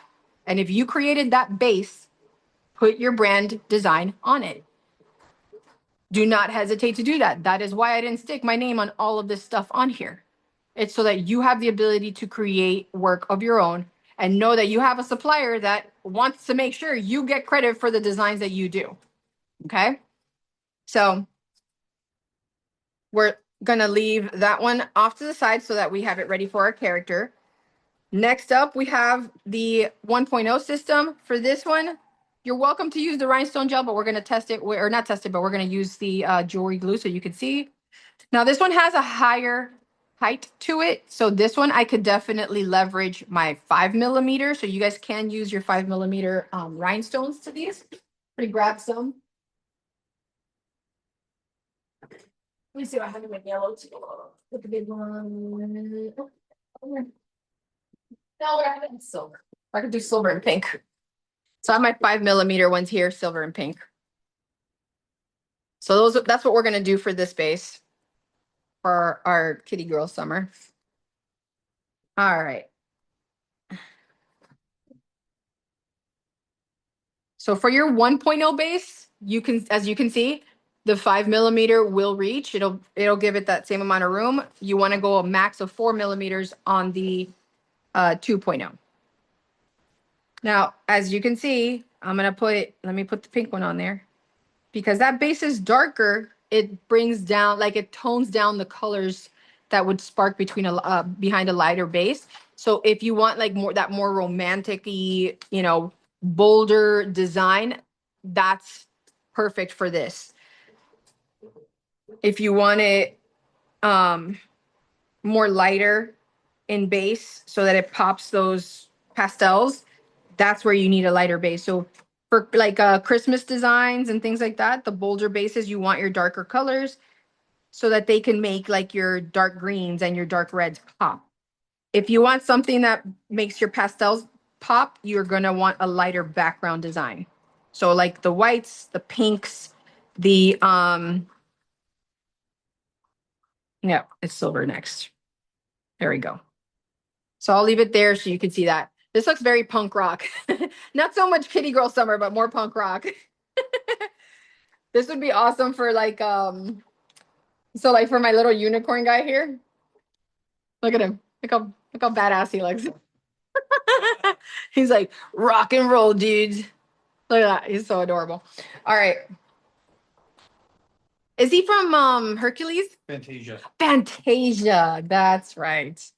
So there you go. So we've got two designs, and this one's with 3mm. We could definitely have gone to the 4, and this one is with our 5mm. So you guys have the ability to decorate the sides as much as you want for both 1.0 and 2.0. 2.0 just gives you a little more options because you can do that. And you can still do your UV DTF on 1.0 and 2.0. As a matter of fact, if I had to say which option I would pick, I'd say do it. Do it with your DTF stickers, put your branding on them so that your character stands have your designs on them. You want people to start remembering your brand as the collectible brand, right? That's why we built this. Gives you that power to say that. All right, I'm gonna just quickly do a quick check. You see that we built these between, I have my time frames here. So we started building our characters at 2:45. It's been, actually, I can't say it's been exactly 45 minutes because I didn't glue them down until about 3 and change. So it's been about half an hour. Let's go ahead and test it out so you can see what it looks like. Oh, that's a hard, that was like a bam. She's connected, right? So that was a very crispy sound. So there you go. She's on there. Now, do we have any questions that popped up? For some hole around to make them fancy and tiny dangerous for you. I'm sorry, what now? Then look, can we put some holes around it so we can make it real fancy and hang danglies from holes? From the character stands, I mean, I don't know that if you have any danglies that are within that 4mm or 5mm range, possibly. For the 1.0 bases, it does have the ability for you to, drill a hole in, but realistically, people put the Maybe that or that the bases on the pearl trim. or have a little pearl danglers around it. Oh, I see that one. I mean, we could use something like that. I think I have it over here somewhere. Let me see. I have it over here. So, who asked the question? I want to make sure I'm addressing. No, sure. Cheryl, perfect. So Cheryl, you might even use like things like we have the white pearl, so you could probably do that style. I would probably face it up so that it gives, that fancy, like almost like this is the gated community of my character stand, right? So you could do something like that. But I don't know that you would have as much room dangly wise. And by the way, you guys can experiment as much as you want. If you feel like you want to put like a little hole in here and then maybe like do something. My only concern is making sure that, you have your bases flat. So even if you pop a dangly in there, the jump ring's got to go somewhere. So there is that aspect of it. But things like, this little chain thing, if you wanted to give it something that pops out very 3D, you could do stuff like that. Right? So this is very cute for like a royal design. Right? Mm-hmm. And that's a hint to you, Cheryl, when I say royal design. I know you know what I'm talking about. So she thumbs up there, yeah. I caught that perfect. She knows. All right, so we got our bases done. Let's go ahead and put my melody on there, right? So my melody's on there too. She can go on the standard bass. But you guys see, we did these like 30 minutes ago. And look how strong the heart, like how strong the bond is already, that I'm able to use them actively. Now, would I recommend you start testing and doing stuff with it? No. No. Give it the good half hour to settle in. Now I can go ahead and start working on designs for my character mount on the 2.0. Or if I didn't use the pearl spacer, I could start putting rhinestones, like the 3mm, it's not 3mm, sorry, 2mm rhinestones, because the 1.0 system is a 2mm base. So you're going to want to start using your 2mm rhinestones or put a different spacer. You can use color spacers. The metal spacers I would not recommend, only because they are really thick. Like there's 12mm metal spacers out there, but they already have a bunch of stuff in the middle. So it's not going to work with the design. But you have options here. And you can get creative too, guys, by the way. And here's my creative side, right?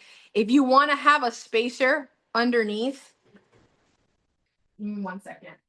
You grab a spacer. Also, since you mentioned how the 1.0 has 2mm, so the 2.0 has 4mm, so we're Oh, okay. So my engineer wanted me to remind you guys. So this one has, if you don't have the pearl spacer on there, it's a 2mm height for that character magnet. This mount has a 4mm space. So you guys have, the ability to use the 4mm rhinestones. You can use, your glues and put like your sugar rhinestones on it. I did that. So I cut up a piece of the creation tape with Oogie and put creation tape all around him. So there's options, y'all. You have them. Another thing I was mentioning, if you don't necessarily want to glue the character mounts to the characters, but you wanted to kind of use the spacer to do it, you can still do that too, right? Some of these flatter spacers, glue them directly to the character, right? Make sure you have enough, like that it fills up and it actually glues directly to that character. And then put the magnet inside. As long as it sits comfortably inside and flat, you should be able to have even another built-in design. So you'll be able to kind of have this in place of the the pearl spacer. So that's just another option as well. Like I said, make sure there's enough adhesive on this thing and attached to the character, because remember, there's going to be a magnet pulling both sides. Now, these don't adhere for the most part. They shouldn't. They're not made with iron. So they don't adhere to the magnet. So you'll be able to work with it without the magnet trying to pull the spacer towards it. Just always test it before you do any gluing. Does the metal thing that I'm touching want to attract to the magnet? If it doesn't, you're fine. Any questions before we move on? Okay. Well, let's see. What time is it? We're at 3:31. All right. So we're supposed to be going into business and marketing strategy. So before we dive into the business side, are you guys comfortable understanding now how the 1.0 system works, how the 2.0 system works, what their interchangeability is, how to start adding designs to your magnets and to your bases? Like, are you guys comfortable enough now to start venturing into this? You feel free to thumbs up, comment, or heart, however you want to do it. If you have questions, now's the time before we move into the business side, because there's two more things I want to introduce to you before we do that. There's questions? Yes. Okay, perfect. I don't know. Okay, so that means yes, we understand. All right, wonderful. So let's see our design. There she is, completed, right? I can still write comfortably with her. She's not heavy. That was the goal. And then we've got our My Melody. And look how cute. Look how cute that is. That little beach, little picture. Oh, see, that's why I mentioned. Let it dry, y'all. Let it dry. I could have still kept her. I snapped her on too hard. So always, and I said it from the beginning, give them that 24-hour cure time. You don't want that happening if you immediately give it to a customer. So I'm glad it happened so you could see that. Don't mess with it for 24 hours so it adheres. This one worked fine, but you don't tempt fate. I can do it because I'm just showing it to you guys. And I want you to see all these things happening so it doesn't happen to you. Just because you see me doing it and playing with it without the 24 hours doesn't mean it's safe for you to do it. I don't want there to be any issues when you try to get these out to your customer. So let it cure for those 24 hours. Okay. All right. Two more things I wanted to bring up because some of you have been asking about the 2.0 system. The side mount released last night. I wanted to show it to you guys one more time. I shared it on the TikTok live. It will come, or it does come in the 20 and 22 inch. We kept getting questions, comments, asking, how do we, can we add it to keychains? If I did this as a full summer release with the keychain add-ons and everything, guys, that blows up. That's what you want. You want interactivity and interconnectivity with your systems. So we have that in place. We have the badge reel, which you guys saw. And it's not just the badge reel, because we don't sell the badge reel. We sell you the base, the flex mount, which goes mounted onto your badge reels or your flat surfaces that you want to add your flat charms to it. Or if you have your 3D charms to it, that's what you want. Okay, so this is the piece that you get, and it comes with the chain in the color that you pick, and then you can adhere it to your badge reels to give your badge reels that interactivity and that interconnectivity. But this is what I mean by a collection, right?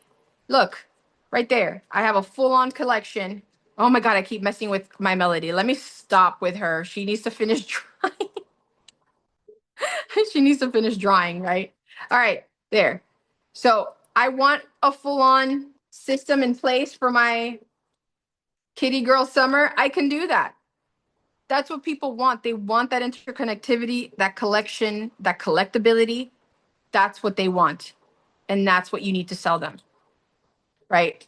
We're not doing one-off pens anymore. And if you're doing just pens, make sure you have your additional character sets that they can purchase with 1, 2, 3 pens. Have the character stands that are decorated. You're branding this for yourself. You're creating that experience of a collection for your business. Guys, the sky's the limit, literally. You can do so much with these. And for those of you with the badge reels that have the double, like the bead rod and the badge reel, you can now do double designs. So I could have, a Hello Kitty with this, or I could say, hey, let me do my fairy Hello Kitty on the bead and a brooch design on the badge reel, right? This is great for those metal alloys. People love wearing brooches, but if they got to do a badge reel at work, now you can embellish the badge reel to look like a beautiful brooch and just add the character mount on the back of it. That's a character mount, by the way. This is the character mount for the 2.0. You could do the same with your 1.0 character mounts. Add it to the thing, add it to the mount, and then pop it onto the flex base. And now you have a beautiful brooch that's hiding an unsightly badge reel, for example, right? Look how gorgeous that is. So it's up to you guys what you design, what you create, the interactivity that you integrate into your designs, and how your customers, and you got to show them how to use it. By showing them, I mean, don't sit there and tell them it does blah, blah, blah, blah, blah. No. Y'all know TikTok and every social media and everything, it thrives on visual captivity. It is engagement through visualization. Show them, don't tell them. If they have questions, then you answer those questions, but you always want to show them what they can have, what they can achieve with your designs and with your systems. Okay? And now that we can add these to keychains, by the way, these work on bead rods for keychains. They also work for bead rods on your pens. So if I wanted to design, oh, I'm not going to take it off of this one. Here, let me put it on pen. So if I wanted to use these on my pen rods as well to add, my flat charms, we don't have to use those crusty little acrylic things that hang out and are unsightly on there. I mean, this looks seamless to our beads. So now we can design our beads, make it look beautiful, and then have our flat charms or acrylics on there. Especially for those of you who do like double designs, like if you have a character design here, like I have some Stitch designs that I like, little toppers, and then I have little flat charms from Stitch, and I'm like, where do I put it? Unless I create a bead out of it, right? But maybe I don't want it to be a bead. This is how I address that. I can do multiple of them. So now it's like an entire little series of interchangeable characters with that one on the top. So you guys have an unlimited series now of items and things that you can do. So recap, your kit comes with the magnetic base. It comes with the mounts for the characters, and it comes with the character stands. Okay? That's your basic stuff. If you're going to expand, you do not need to buy another base kit. Expanding means getting your magnetic base beads and your character stands and your mounts. There's a pack that comes with the character stands and the mounts, because if you're going to get another character, you're going to need a mount for it when you're selling it to your customer. For your magnetic base beads, for the 2.0 system, we're now offering 5, 10, and 20 packs. I will be releasing next, on the 26th, creator kits. That's where our wholesale kicks in. So if you're looking to buy 50 plus base beads because you want to resell or do something, that's where this takes effect. And that's where our wholesaling kicks in. And then we have, of course, our flex base and our side mounts. Side mounts went live yesterday. Yes. Questions? Question. Would you decorate the back of the flat acrylic if placed on the bead? Depends. It really does. So if the back is gross, and I say gross very specifically because I know that sometimes when we buy these from overseas or anywhere, we don't have the ability to cover up the backs, or you see a lot of the inner workings. So I've done that with some butterflies, and I'll show you what I did.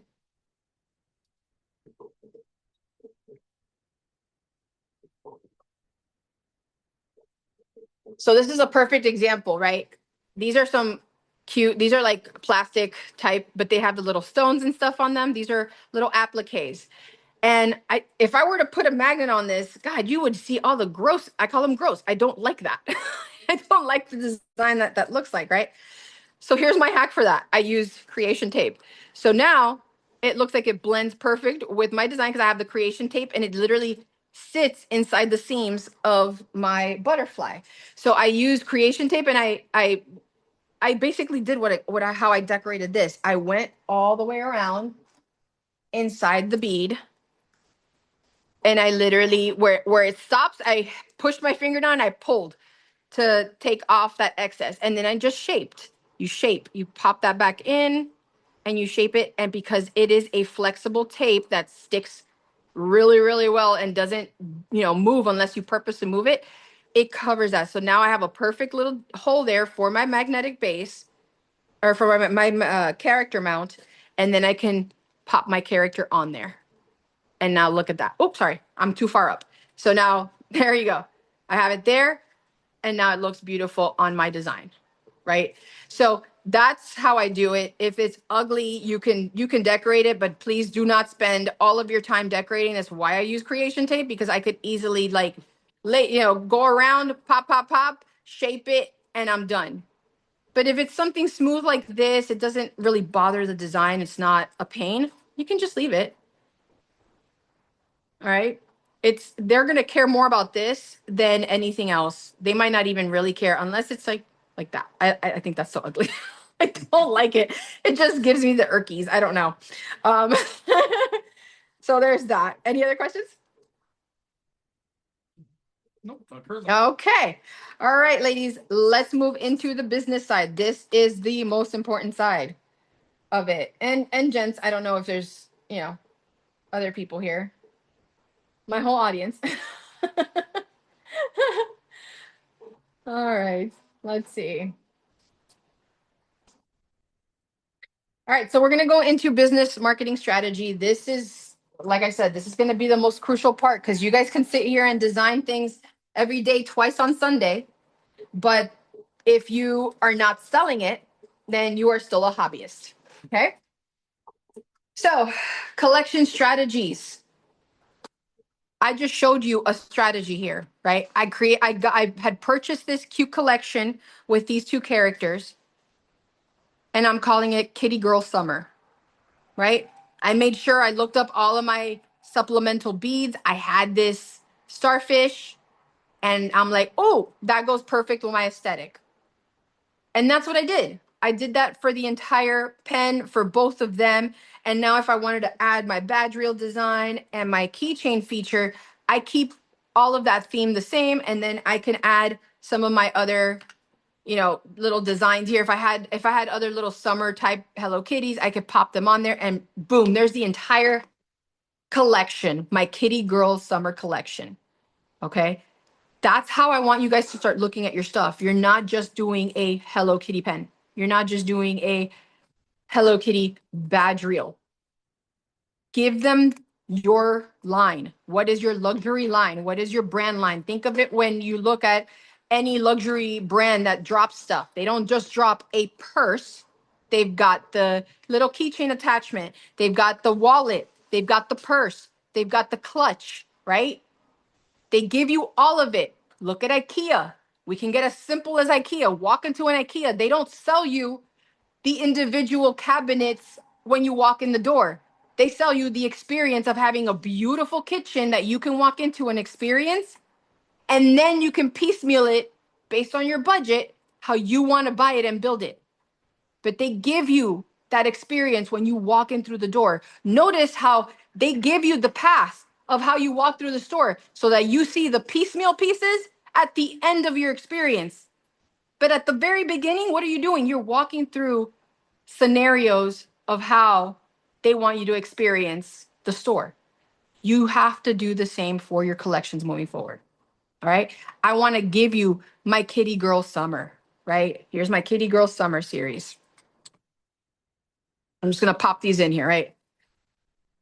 There's my Kitty Girl Summer series. God, I don't want to use Melody while she's drying. But let's say, there's Karopi. He's part of it, right? He's on the stand. These two are on the badge reels. This one's over here. This is my Kitty Girl Summer. Take pictures of everything. But when you list your product, you can piecemeal it and say, okay, I have like 5 of these. Let me put the 5 for sale. And if you have multiple ones, you can mystery bag. So some of you probably bought like 100 at a time. Cool, not a problem. Mystery bag them. You can say comes with one, the base design, but we offer the other designs mystery bagged. There's 5 in total that you can collect. And make sure that they're all ready to go with their magnets and everything in the packaging, the mystery packaging that you use.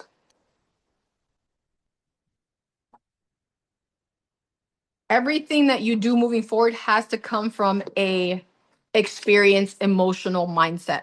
Okay. Think of every collection or anything that you've ever purchased.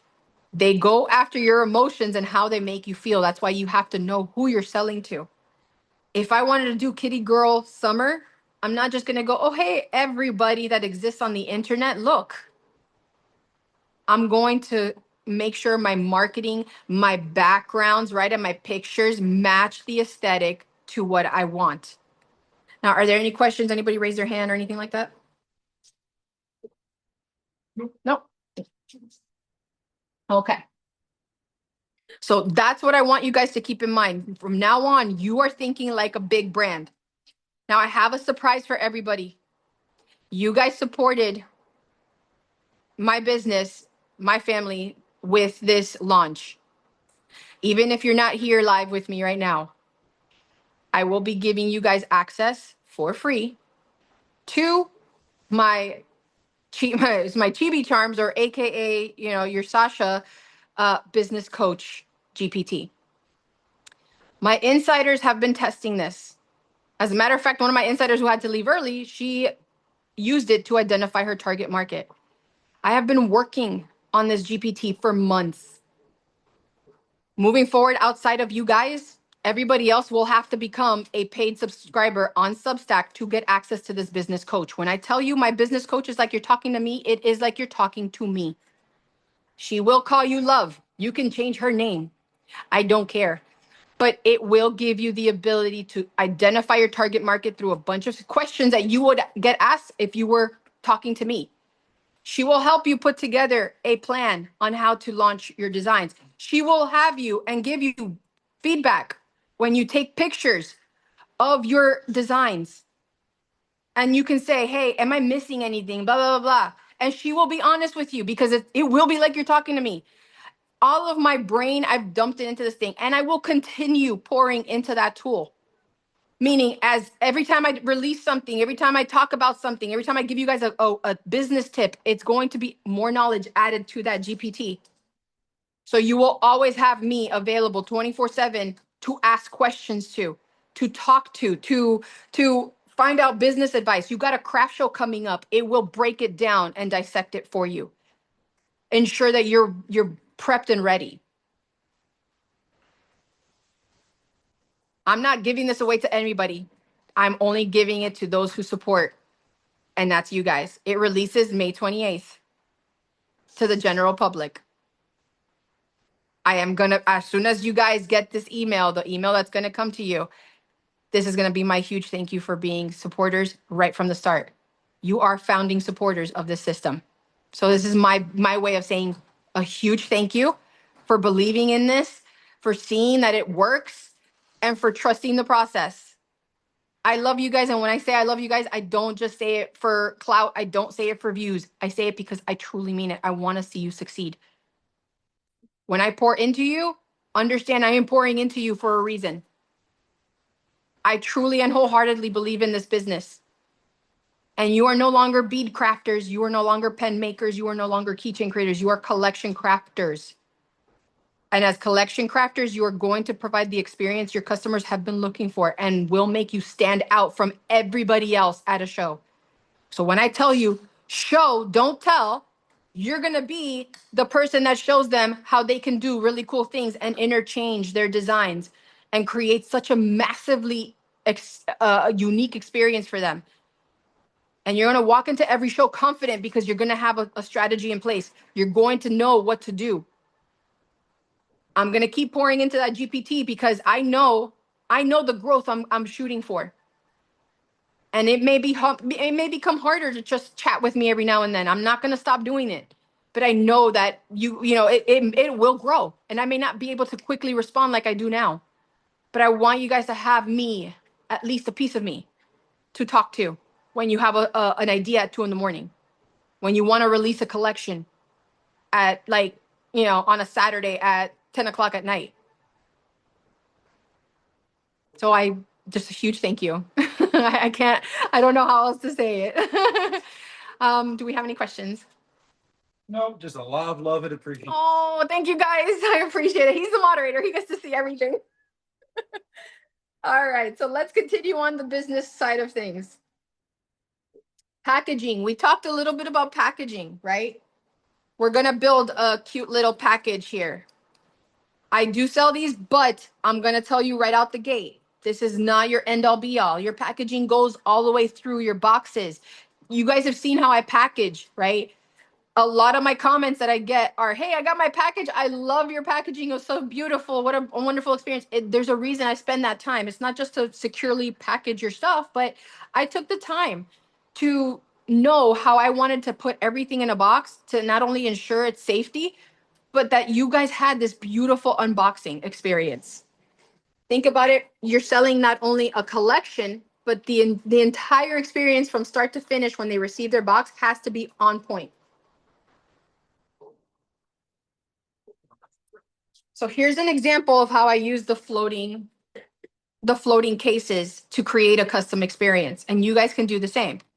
For this one, for example, I used the 1-inch creation tape because it fit perfectly for the borders of these cases. And this is for the rectangle. This also works for the, let me grab the other ones.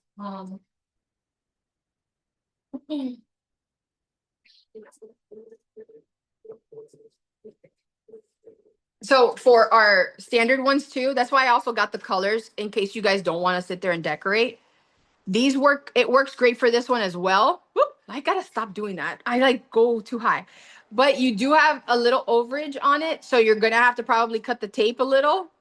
And you can still cut the tape while it has that plastic backing. So just a scissor, pop it through, there you go. You could even go as far as decorating all through the edges if you'd like. Okay, so the tapes work great for this. I kept it simple with this design.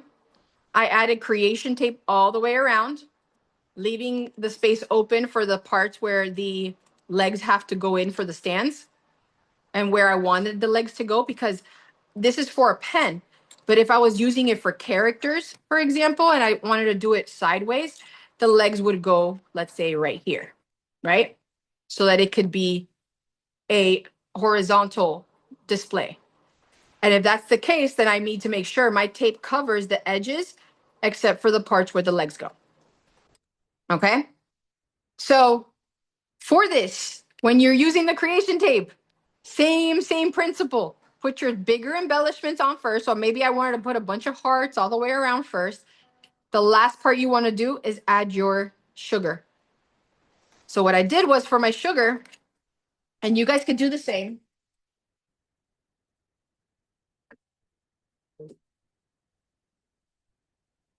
So I use those acrylic containers for my sugars so that I could, if I needed to dip something, I would dip it. I would do that, pop it in, and everything stays in place.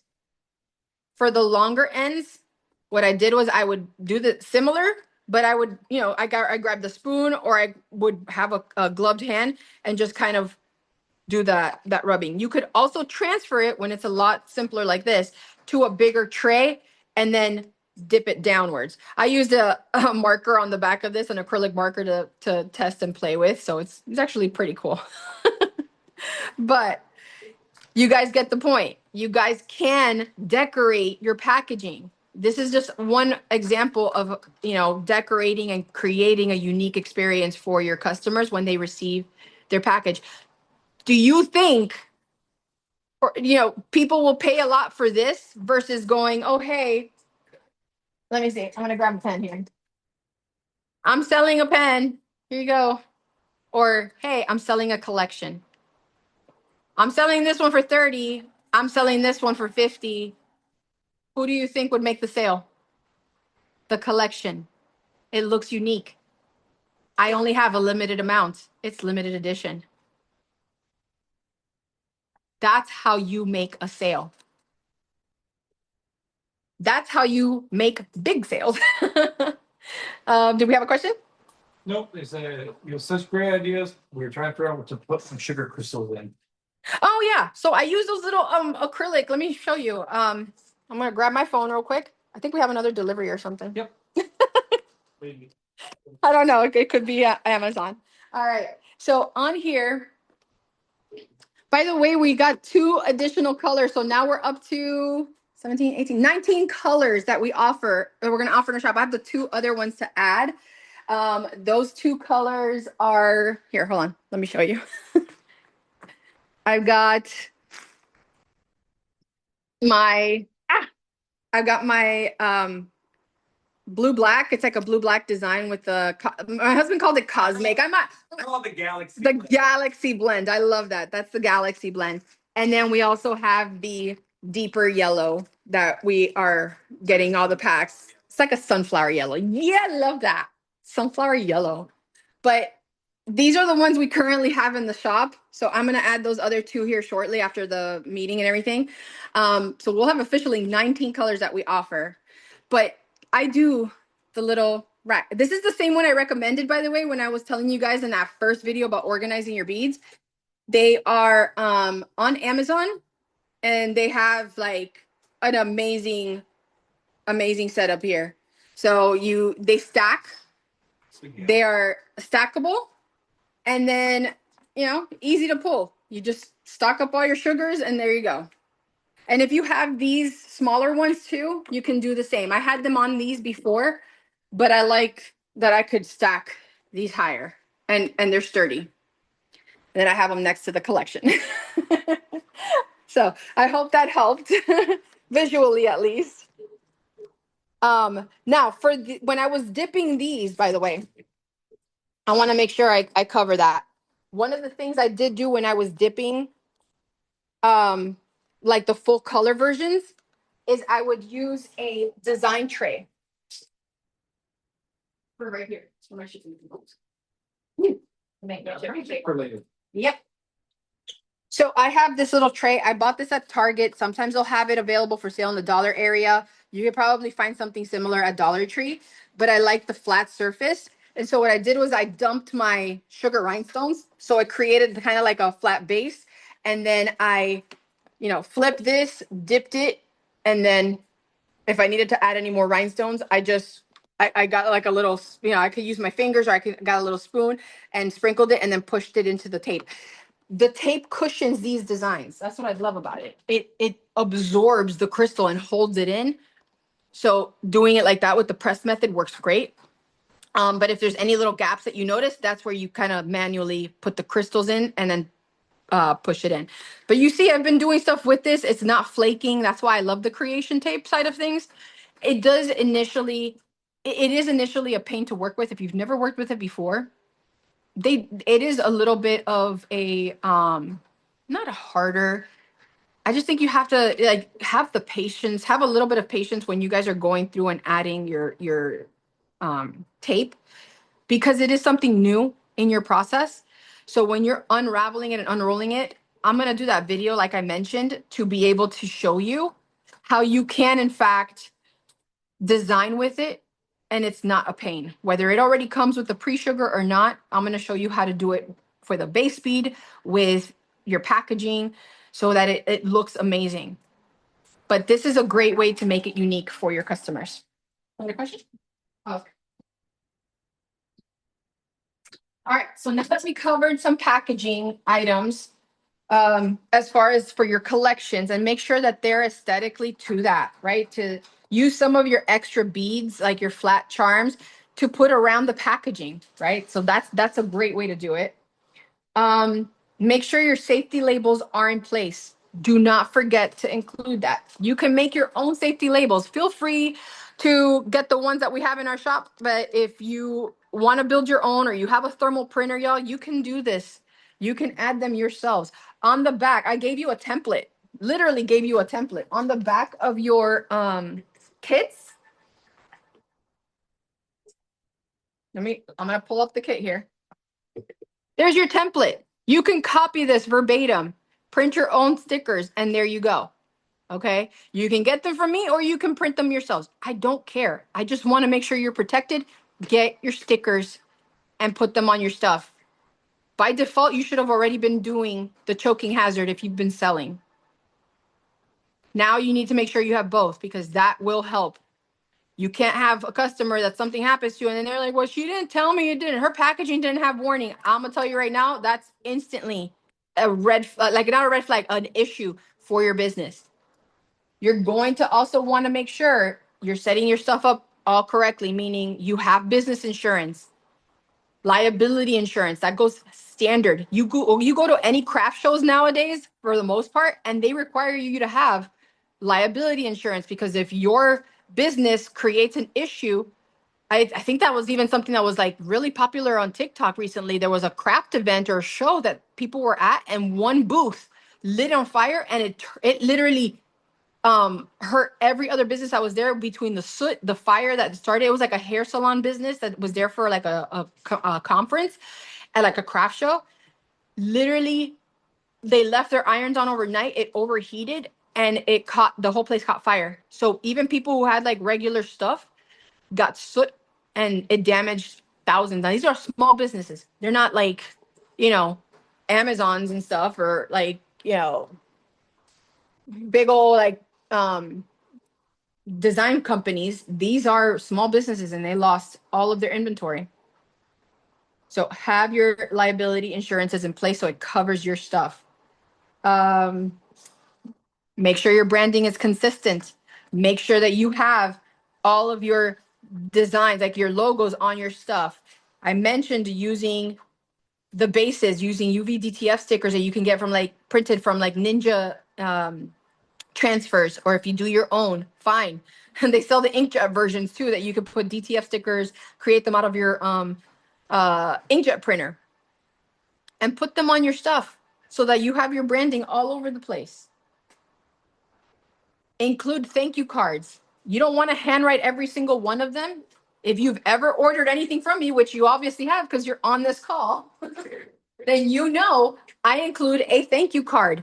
I designed that. I loved it. I made it myself. It's got my little, inspo Hello Kitty on it.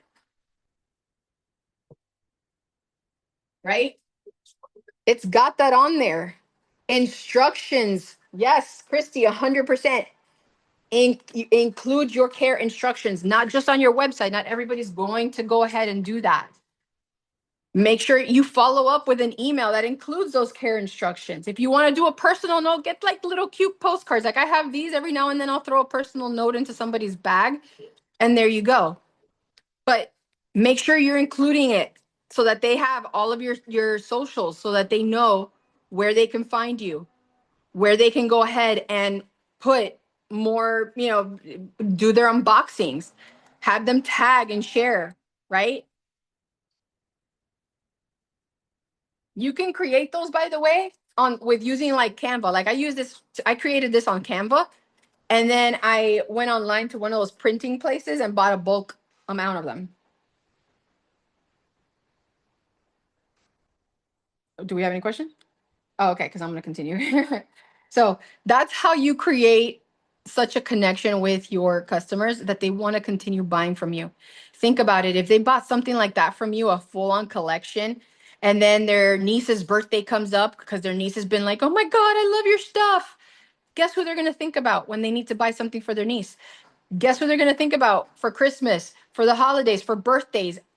Like it goes on and on. They know what to expect from you at that point. They will be repeat customers. A lot of times in this industry, because their people are buying one-off things, they never see that person ever again. That packaging is the first experience they have with you. Your social media, I've mentioned this quite a few times. Keep your branding and your social media consistent. No matter which site you are on, you will always find me under my Chibi Charms. Never anything different.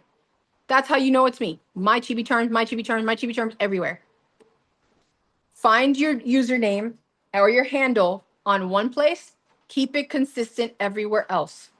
I literally just had Tuesday's class that I did with our Substack subscribers, our Chibi Charm insiders. They learned how to use Repurpose.io. That's a tool that I use to post once on one social media, and then it distributes it to all my other social media accounts. For a nominal charge that they have, it literally spreads my information to every other social media, so I don't have to individually post. And I have followers on other social media sites. I chat with them because I get notifications that I have people commenting, but I've had people order from me from YouTube, from Instagram, message me that they love what I did. But I literally did all that stuff on TikTok, but they never found me on TikTok. They found me on YouTube, or they found me on Instagram, or they found me on Threads. All of these places are interconnected with that. I'll include that link on the recap here as well. You can scale up, and that's the biggest aspect of it. Now, I know I've shared a lot of stuff tonight, or today. It's not even tonight yet. Today with you guys. So I wanted to share with you, like I said, the future of what we're doing with Chibi Charms, how that involves you guys and your business and expanding and having, like, quite literally someone, a supplier that's here in the States that not only continues to future-proof what we do, but works directly with you guys. That's what I'm doing, right? So I introduced it a little earlier with showing you our little chibi version of our Topkins. She's our little demo, but this little red. We're working on creating our brand with Topkins. Topkins are going to be, and by the way, this is very much demos. This is not a final look for her or anything. They're going to be what we currently have, when we depend on things like this, right? They're going to be specific to our business. I'm only licensing it to you guys as creators. I'm not sitting there selling it at little pop-up stores like Pop Mart does, or like, basically Pop Mart. Pop Mart now even has like storefronts, right? Even though they sell their stuff in other retails, they're not giving people resale rights. I am giving you resale rights so that you have the licensing and what you need to be able to sell characters and collectible characters with your designs without having to rely on other stuff. Doesn't mean we're not going to shoot to work with Sanrio. That is that's going to be one of my biggest goals, is once we have Topkins established with our initial sets of series, which, by the way, our first series is going to be called the Grimkins. It's all Grim fairy tale storylines. So we've got Little Red, we've got the Big Bad Wolf, both in, it's gonna be the Big Bad Wolf in wolf style and in the granny outfits, or outfit, and the Huntsman. And then part of that continuation for the Grimkins line is the Frog Prince. What was the other one, honey, that we did? We're gonna have Hansel and Gretel, and then Cinderella. Oh, Cinderella's gonna have her maid outfit and her princess outfit, right? So I want these to feel collectible, and I want you to know I am not going to be like Amazon and compete with you guys. I will be the supplier that has the creativity behind it, and I will still receive feedback from you guys, but I want you to have something that you're not going to have to be worried about getting, copyright issues with. You will have your own brand to resell. We're going to continue expanding what we offer as far as DIY supplies. If there's something you guys are looking for, you are part of this insider crew with understanding of, the DIY aspects of all this business. So if there's something you're looking for, ask me. If I don't have it as a resource or I can't obtain it, I will give you a resource to find it at. Don't sit there and break your head trying to figure out who you can trust and what you can, go after and get. I'm trying to think of anything else that. Yeah, and we're going to continue, by the way, expanding with our beads. The next set of beads, not bees. The next set of base beads that we're working on. You have? Oh, no. Those are, yeah. Can I get the You're gonna, you have something? What's that one? Nope, not yet. No, where's the pumpkin? I know he looks like trash right now, but he's like our demo. Can we get him? Where is he? Oh, he's in one of the, okay. So basically what I was asking him is, so he's working on, so like you see how we have the base beads here? Right now they're just round and we have we're gonna have the 20 millimeters posted shortly, but we have the 20 and the 22. We're creating these into themes. So there's gonna be a theme pack that we're gonna come out with over the summer. And it's our holiday pack. So that way, if you have a series or a collection, like let's say the Oogie Boogie with Zero and Jack and Sally and stuff like that, it's gonna have like a pumpkin for the Halloween stuff, and not just for those characters, but anything that's Halloween based. And we're gonna have like a cute like heart base for Valentine's. So it's gonna be called our holiday pack, and it's gonna be the same embedded magnet series, but with a designed base bead. So now you guys can get super creative with your base designs. We're going to be doing the same for some of the other lines and some of the other things that we do.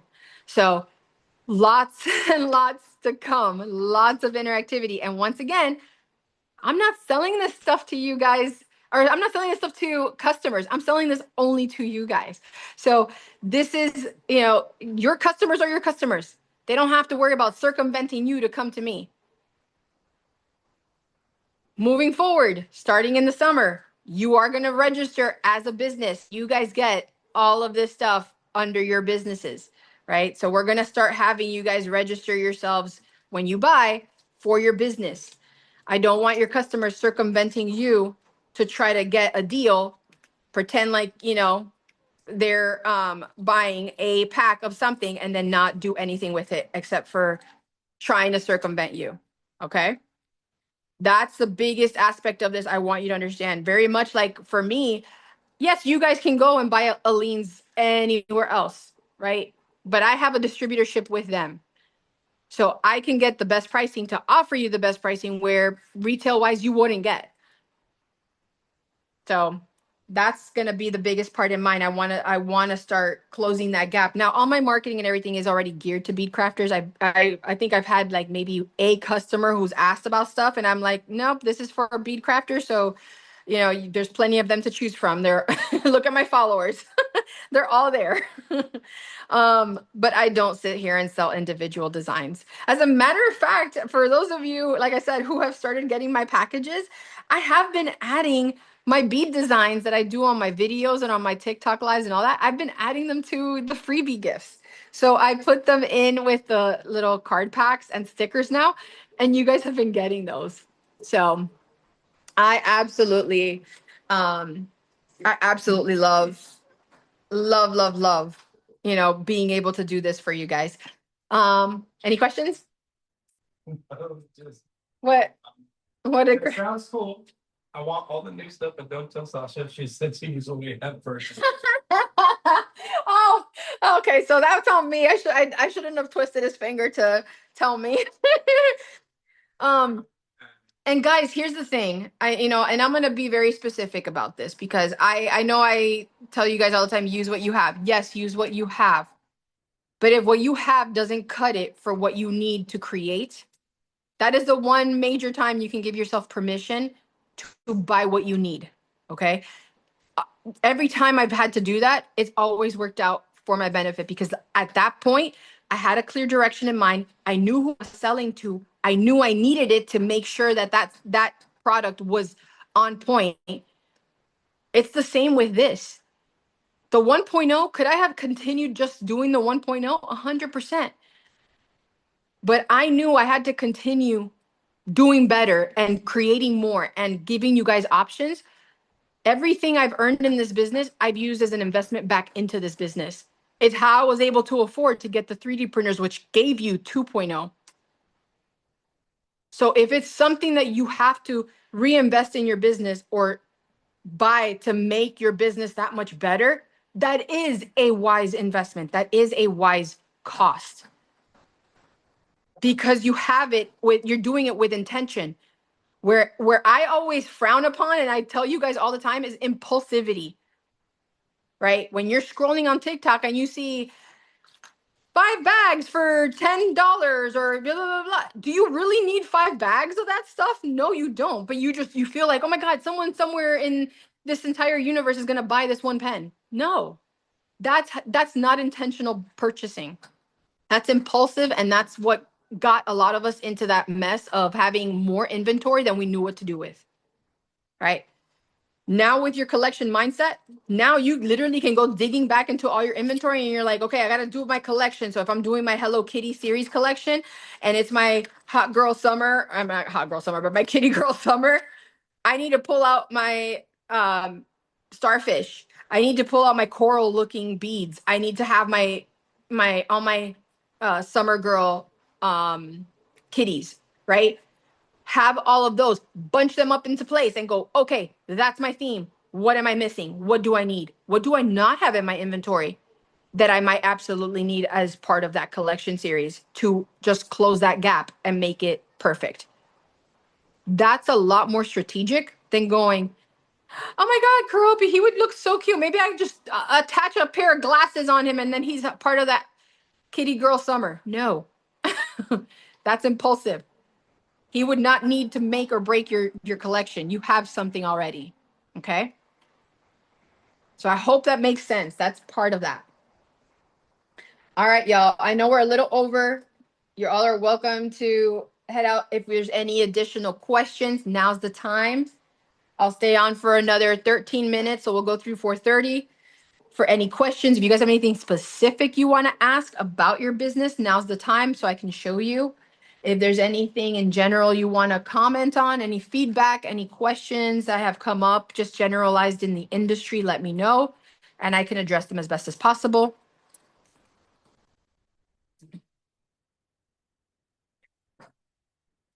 And another quick reminder, you guys have access to that training. Please do not miss that training that's on the box. Like, get access to that. Just go through it. It has all of the information you need, specifics on the magnets and the safety on that, like literally all of the stuff on how to create. So if you want it piecemeal, that's the best place to do it. Any questions, honey? No. Oh. Subscriptions, how do we create one for our customer? Okay, so that's going to go into play with having an e-commerce site. So I do have a series on my Substack for Shopify. Now that is for my paid subscribers. It is very nominal. It's $8 a month. It's quite literally the only thing I would say, like from a subscription base from me, that I would advise you getting, because it's quite literally all business advice and step-by-step instruction. And it is such a nominal amount of money for the amount of money we spend in this industry to get the advice that nobody's talking about. So I have a 3-part series on how to set up your Shopify. That is one of the places where you can set up your subscription. They have an app. They have multiple actually apps that are supported on that platform, but you do not want to set up a subscription on like Craftjoy or something like that, because all of those platforms are very much like Etsy's, like Amazon's. You're competing with everybody else. Yes, there's a platform built in. Yes, they do marketing dollars, but you are one of many. You will never get and capture those customers like you can if they're going to your own website. Okay. It is why I advocate for having your own presence online. You're still marketing. You're still having to do TikTok videos and social media videos and go to craft shows and show off your stuff. Why are you sending them to another site where your competitors are sitting? You want them to go to where you are the star of the show. That's how it's done. You don't see brands sending people to Amazon. You go to their website. You might see Target marketing, like marketing for Target, Walmart, all these places on different sites, because that's advertising.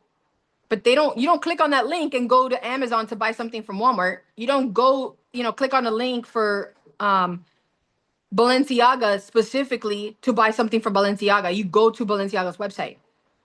You go to Louis Vuitton's website. Unless somebody is literally marketing and advertising that they are a reseller of all these brands, that's the only time you go somewhere else. But a brand goes to its brand site. And that's how you guys have to do your stuff. I have a step-by-step on there. That's another thing. We have our own insider group with that subscription. And you quite literally have an enclosed group of like-minded business collection crafters that includes me. And you guys have questions, pop them in there. We all talk, we all communicate. They actually got access to the tool I'm giving you guys after this call. They have had it for about a week and a half now, I believe. And Jessica, who had to leave, was one of the ones that she literally had asked me yesterday. She was like, I'm still struggling figuring out who my target market is. I said, have you used the tool? And Jessica, I'm so sorry that I'm calling you out on this, but it's important because a lot of crafters do make this mistake. Like you get the tools, but you don't use them right away because you don't realize that you have them. So she didn't realize that she could do this with the tool. So I said, go ahead, ask it, talk to it, ask it, because it was already late at night. I was literally drained from the day. So I couldn't have another big conversation about it. But it was something I said, do me a favor, please ask the coach. If it doesn't give you the answers you want, please let me know. But she literally was communicating with it. It was asking all the questions because I programmed it that way. I made sure that it was going to ask all the questions that I would if I was looking at you and talking to you. And she's literally already got her target market. She's already creating her prototype. So she's on that next step of the process, creating her prototypes to market and advertise, not advertise, but market to her target audience. So make sure you guys do that. You take the time when you get access to this tool to talk to it and talk about all your questions on the business. Even the most even if you think you're asking a dumb question, it's not no the question you don't ask is the dumb one. Ask it. You're going to a craft show, you want to prep for it, ask it. You think that it's a cool idea to add rhinestones to something? Take a picture of it before you add those rhinestones, submit it and say, hey, how would this look like with rhinestones? What do you think? A smart tool, use those tools for what they're built for. They're smart tools. That's what they're built for, to be companions, not to replace you. Okay. Any other questions? Any other questions, honey? No, there's there is your day. Just join the subscription. Can't wait to watch. Yes. Meeting. Yay. Perfect. And then thank you for everything as always. Yeah, I'll be doing a subscription series on Shopify for my Substack subscribers. So my insider, I'm calling you guys my insiders, but that's going to be coming up here soon because I know you guys want to start getting into doing subscriptions. So I'm going to show you what you can implement into your Shopify site to do the subscription feature. And there's a one for pre-orders too. So you could even do pre-orders for your subscription so that you can gauge interest, like what I did with the 2.0 system, and be able to get all of that up front without it affecting your Shopify shipping times or anything like that. Then you see the comment from Christy. It says, thank you for everything as always. You're a godsend. I'm going to tell you all the time. It is true. We appreciate you, hubby. Thank you. Awesome. You're part of the brains that version. Hashtag Sasha GPT. Sasha GPT, yes. You know, and it's so funny because and Jessica, yeah, she's so freaking amazing. And she was like, "Oh my God," it was like it was talking to you. And I said, "That's the goal. Like, I want you guys to feel like you're talking to me, even though it's a computer, because I put all of me into it." The show said, yes, I need that session. I'm learning so much. Thank you for always sharing. Oh, thank you guys. I love you. Thank you for being here with me. We created awesomeness together. That's the goal. Oh my goodness. I am so happy. I know we went over like by 30 minutes and a lot of it was, we were touching base on a lot of the business side, but it's important stuff for you guys to remember. You're in a business now. No more hobby, no more impulsive buying, none of that stuff. We buy with purpose. We have a target market we're going after. This is the way we're going to start marketing them. And our subscription bases are, hey, we have the 3-tier subscription. You can get the pen of the month every month. You can get the pen and the keychain of the month every month, or you get the pen, the keychain, and the badge reel of the month every month. You want to add 2 or 3 character packs on top of that? That's how you do it, right? Think of it like Circle. Have you ever seen Circle? They're a water water subscription service. They sell you the water bottle. They sell you the flavors, but you can buy 5, 10, 15, 20 packs of flavors. So all of those things are wonderful and amazing ways for you to expand. And guess what? With memberships, like monthly membership subscriptions for your designs, you can start predicting your income. You can start predicting how much supply you will need. And you can start pre-planning all the collections you've got coming up. So you can do smarter development of your inventory, smarter purchasing of your items, and pre-plan for everything and have a specific target release of everything. That way, if life gets in the way, you still meet the deadlines of everybody getting their stuff shipped, like constantly. Any other questions?